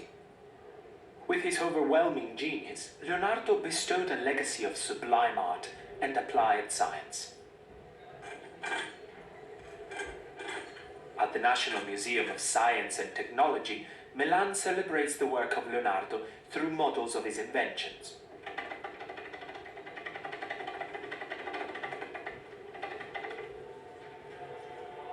Leonardo's gift for revealing emotion in his art comes through despite the ravages of time. In his work, The Last Supper, painted on the refectory wall of Santa Maria delle Grazie, the apostles react to the prophetic words of Jesus Christ. One of you shall betray me.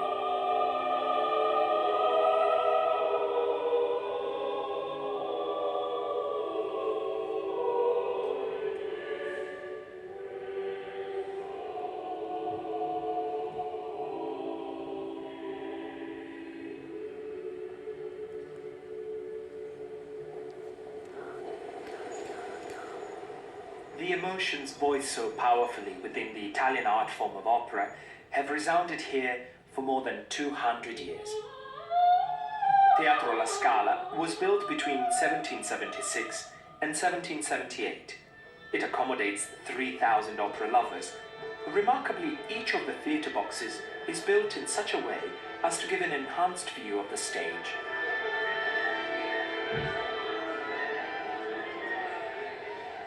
Stepping back into time at the Scala Museum, opera lovers can appreciate firsthand the works of Puccini, Rossini, and Verdi.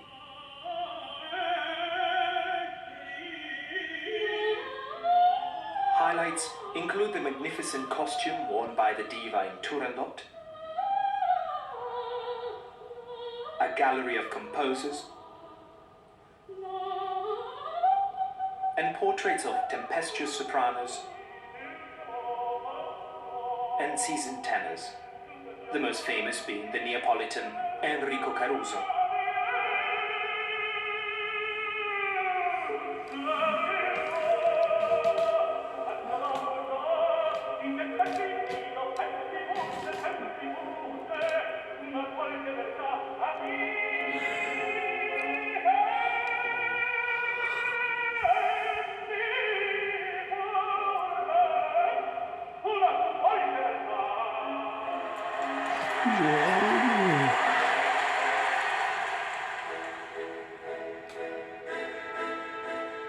Venezia and Emilia-Romagna offer magical romance and a celebration of living history.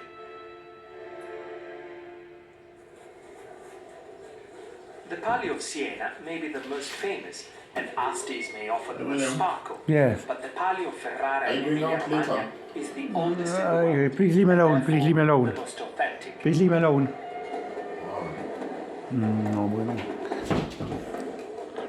Within the walls of the moated Castel Estense, the call to gather members of individual contrade is heard.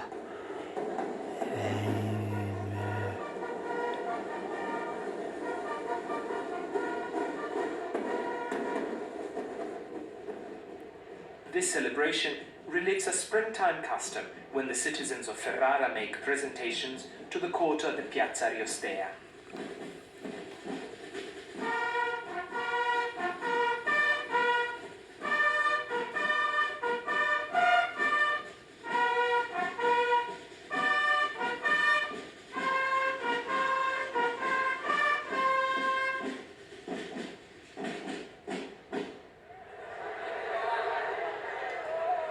The Palio ends with the all-important horse race. Jockeying for position, the riders await the signal to begin.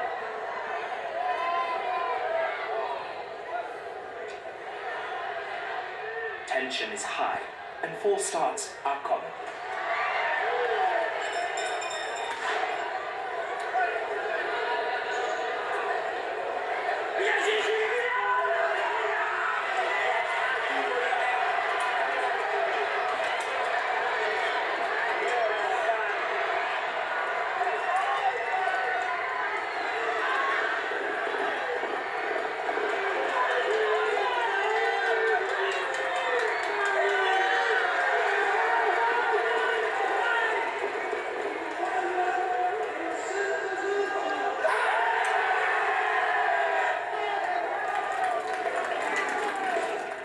In this race, the jockey representing Contrada Santo Spirito wins to great jubilation.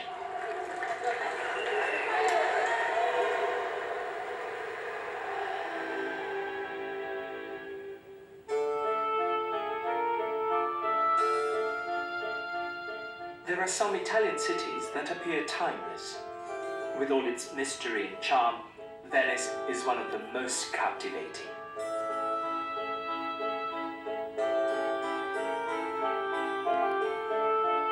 The Grand Canal was created 1,000 years ago when settlers defied the sea and drove timbers into the mud flats of this vast lagoon on the Adriatic.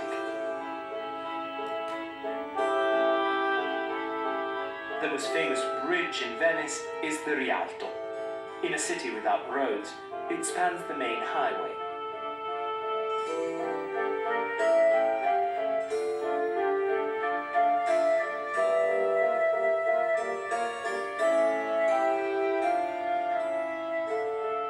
Here, the Lombard Romanesque style, adopted from the Pisan architecture, rubs shoulders with Renaissance and Venetian Gothic.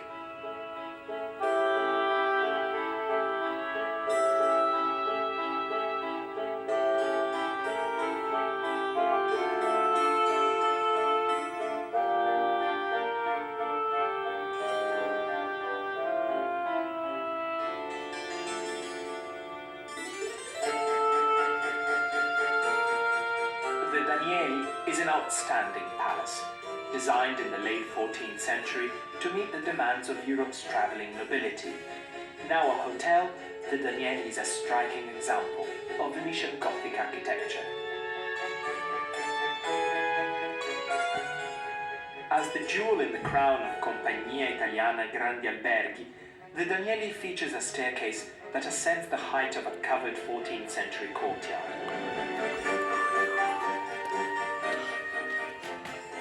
The Suite del Doge gives an impression of a resplendent empire.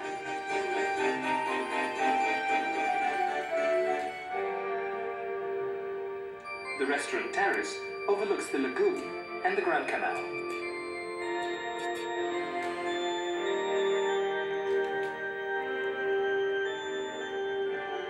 Santa Maria della Salute rises up, said American author Henry James, like some great lady on the threshold of a saloon. With her domes and scrolls, her scalloped buttresses and statues, forming a pompous crown on her wide steps, disposed on the ground like the train of a robe.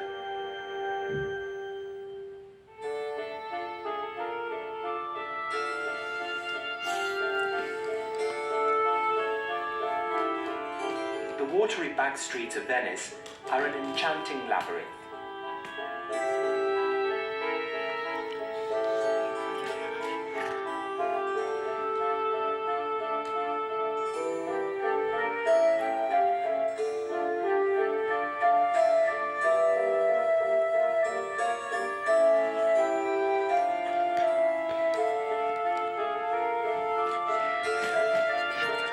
These gondolas, transporters of dreams through Venetian canals, have always been painted black, following a Senate decree in 1562.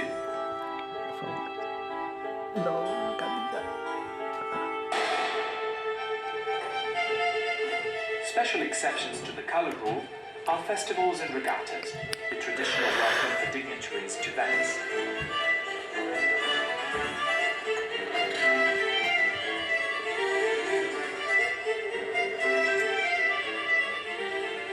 very start of the race, these regattas display an exciting and graceful athleticism. The most powerful oarsman leads, the navigator at the rudder.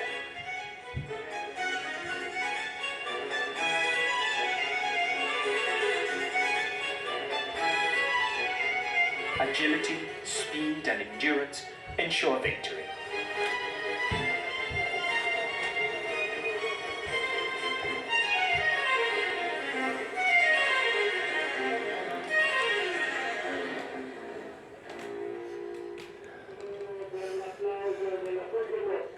While the winners collect their prizes, the losers express their grievances to the judging panel.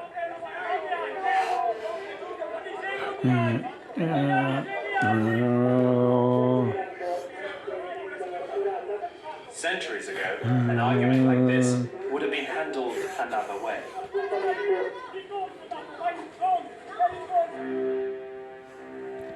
Citizens of Venice who desired justice wrote accusations on pieces of paper and put them into the Bocche di Leone, or lions' mouths, located throughout Venice. These were regularly collected and submitted to the all-powerful Council of Ten within the Doge's palace, which held hearings to determine the fate of the accused.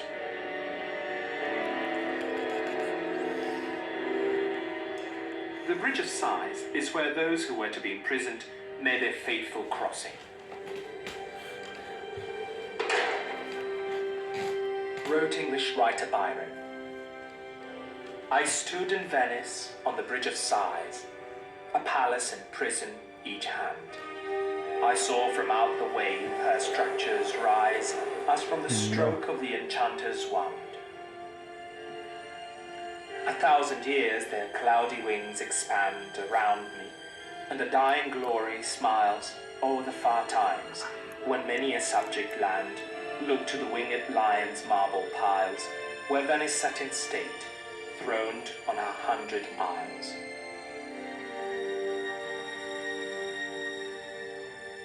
It is almost possible to hear the court whispers down corridors once frequented by the all-powerful Doges. They ruled the Venetian Republic from the 5th century onwards.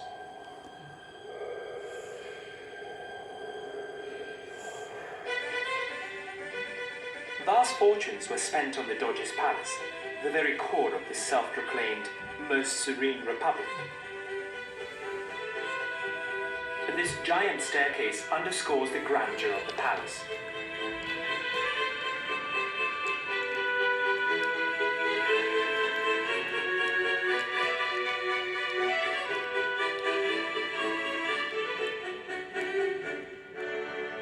Inside, the golden staircase, designed by Sansovino, leads to the sumptuous past of the Palazzo Ducale.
Myth is part of the magic of Venice.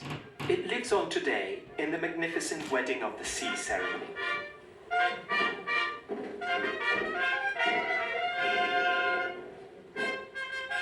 An entourage of Venetian dignitaries set sail in the grand Bucintoro to the rhythm of gondoliers.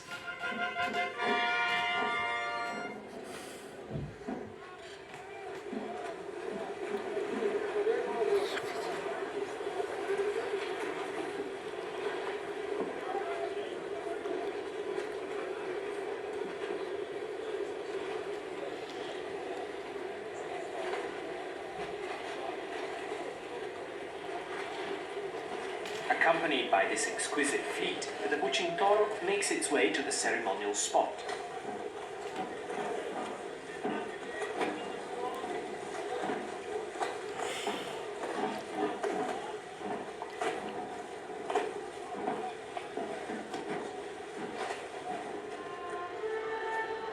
In an act symbolizing eternal dominion, a ring is cast into the waters that encircle this enchanting city.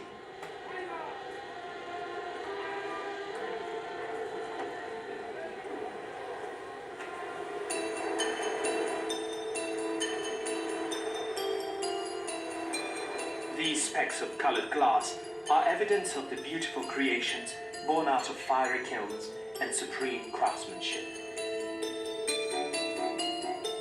For centuries, the tradition of glass blowing has thrived on the nearby island of Murano.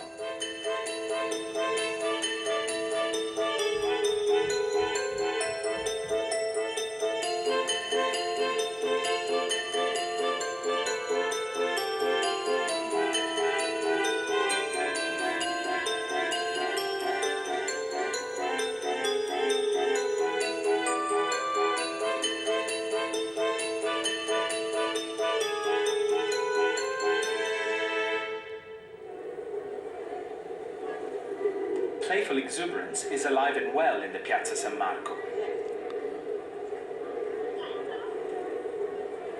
At the backdrop to a million postcards and snapshots, the pigeons of San Marco are God's confetti in abundance.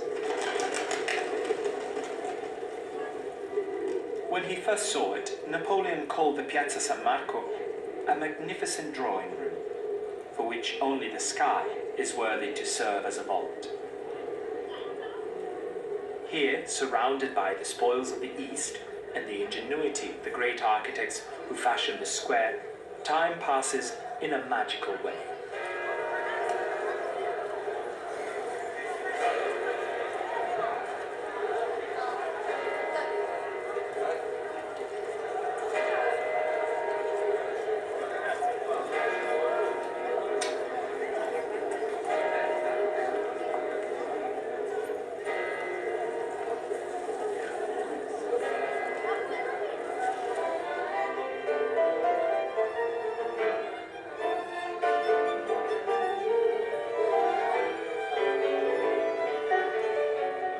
Of the cafes that spill onto the piazza, Florian's offers memories of a meeting place for poets, writers and politicians.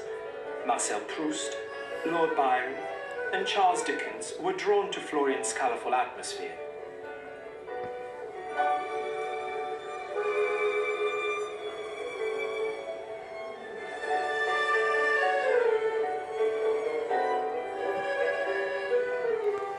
As the sun sets over Venice, the music of the piazza ushers in the spirit of the night.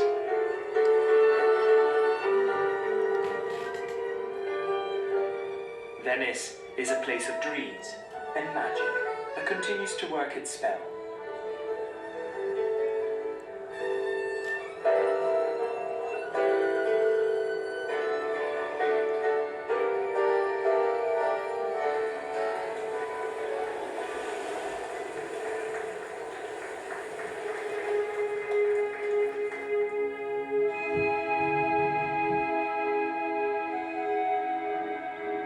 Umbria, in the heart of Italy, is a spiritual haven blessed with nature at its most peaceful.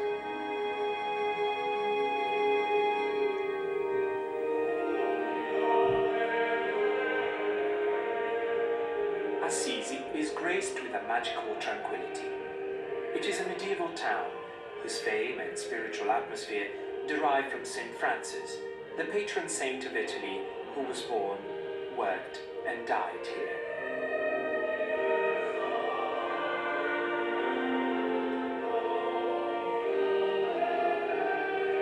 After renouncing his worldly goods, St. Francis devoted his life to prayer and inspired the formation of the Franciscan order.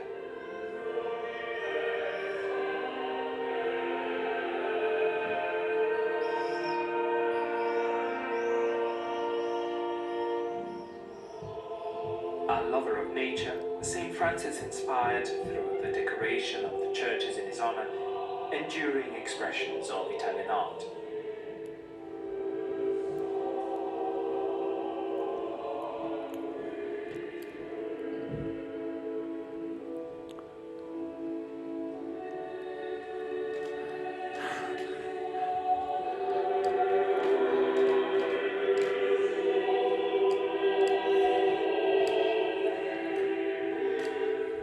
This humble saint, born in the late 12th century, helped to create the spiritual home of Italy. His spirit lives on in his Canticle of the Creatures. Praise be to thee, my Lord, with all thy creatures, especially for Master Brother's Son, who illuminates the day for us, and thee most high he manifests. Praise be to thee, my Lord, for Sister Moon and for the stars. In heaven thou hast formed them, shining, precious, fair. Praise be to thee, my Lord, for Brother Wind, for air and clouds, clear sky, and all the weathers, through which thou sustainest all thy creatures.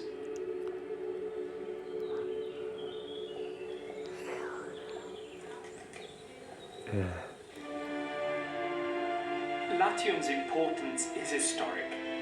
Rome, the capital of all capitals, embraces power and achievement on a world scale.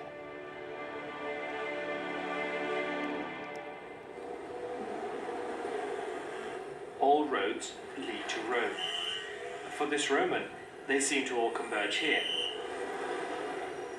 2,000 years ago, he could have conducted imperial legions. While this modern-day centurion muses on what might have been, these impatient riders rev up their chariots for the race to work.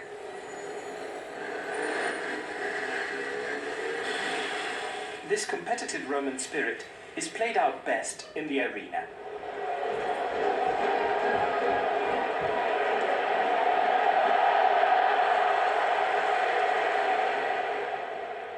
Here, Lazio, the Italian league's highest paid players, battle for supremacy in a manner their Roman ancestors would have been proud of. Roaring crowds have always had their place in the city that knows the meaning of spectacle.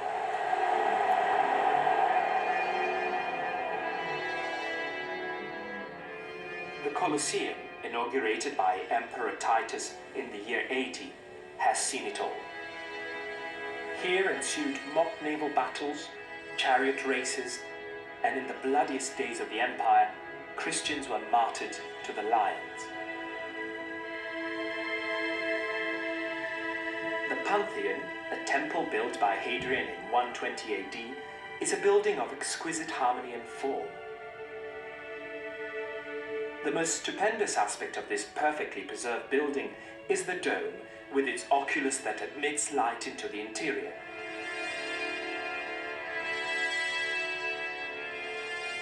The Forum, heart of ancient Rome, speaks of an era of armies passing through triumphal arches, of cool marble temples, and of enduring democracy. As it aged, the might of the Roman Empire diminished. Its fall coincided with the growth of Christianity.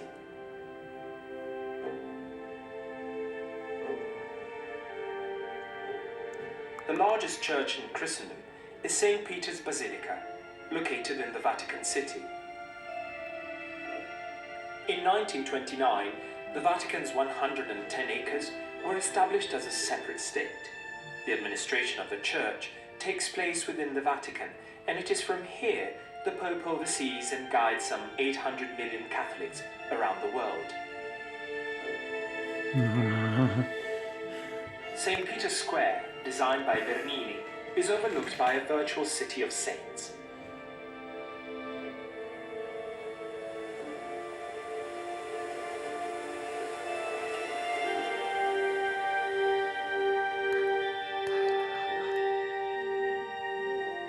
A colonnade leads to the protected entrance of the papal quarters. These Swiss guards, as representatives of a neutral country, symbolize peace.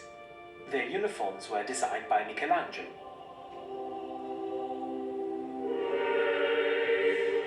It was in 1506 that Pope Julius II commissioned Bramante to build the present basilica on the site where St. Peter was buried.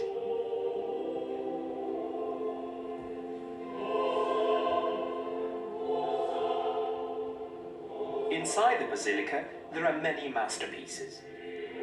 Bernini's baldacchino, or canopy, crowns the main altar, where only the Pope is allowed to say Mass.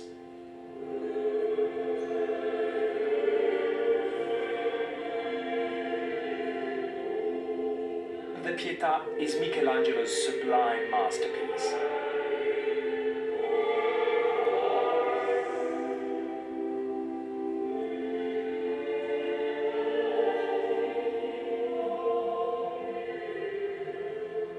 Michelangelo's talent reached its height when he revealed the story of the creation on the ceiling of the nearby Sistine Chapel.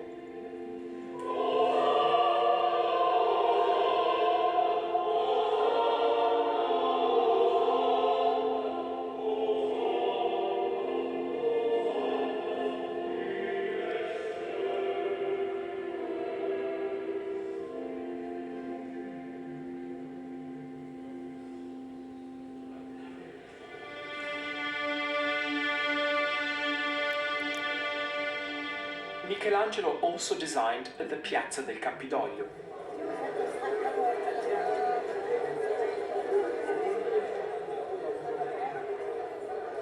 Here, a rapid succession of civil weddings keeps alive a festive atmosphere witnessed by the watchful gaze of the god Mars.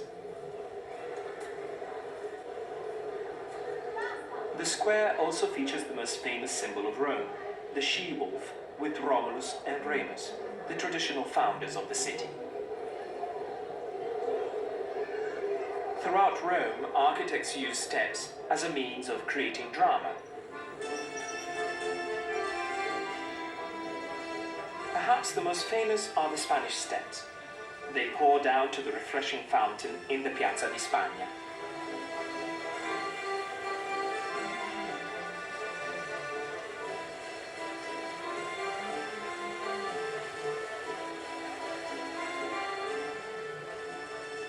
These steps also provide a perfect vantage point to view Via Condotti, street of exclusive design.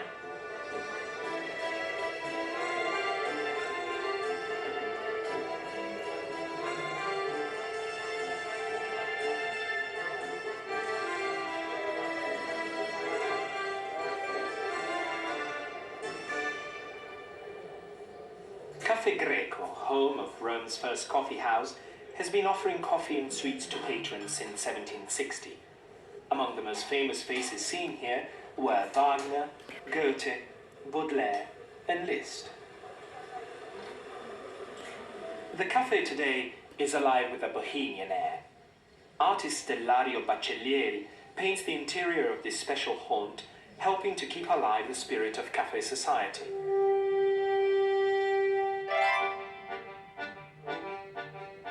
There is nothing like fresh pasta made with loving hands. When Marco Polo discovered pasta in the East, he brought it home to Italy, where regional influences produced delicious variations.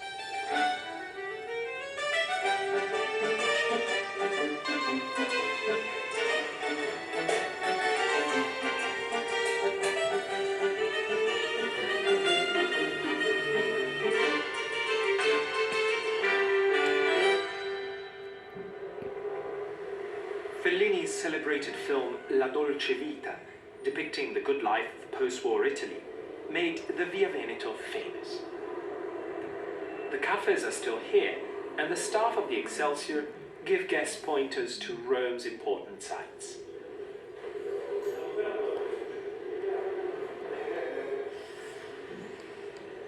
The scale of commemorative architecture in Piazza Venezia takes on huge dimensions. As a tribute to Vittorio Emanuele II and the unification of Italy in the 19th century, the massive white column structure is today referred to by Romans as the typewriter.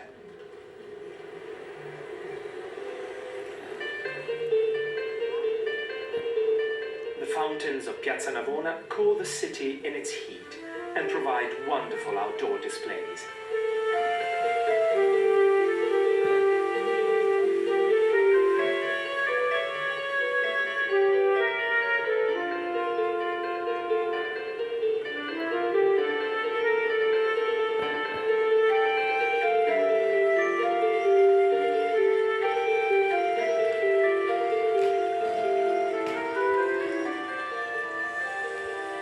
Bernini's Fontana dei Fiumi is in the center of the piazza.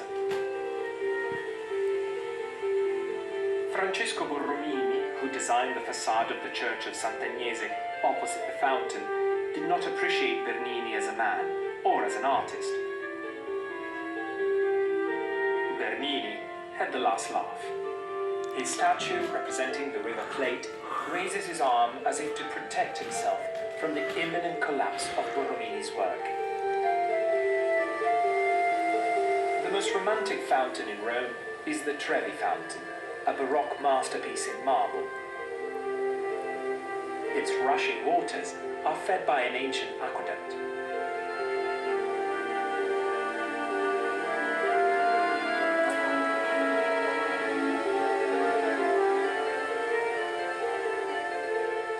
For a safe return back to Rome, admirers of the city throw coins into the shimmering water. Rome, with all its beauty, power, and history, is always worth another embrace.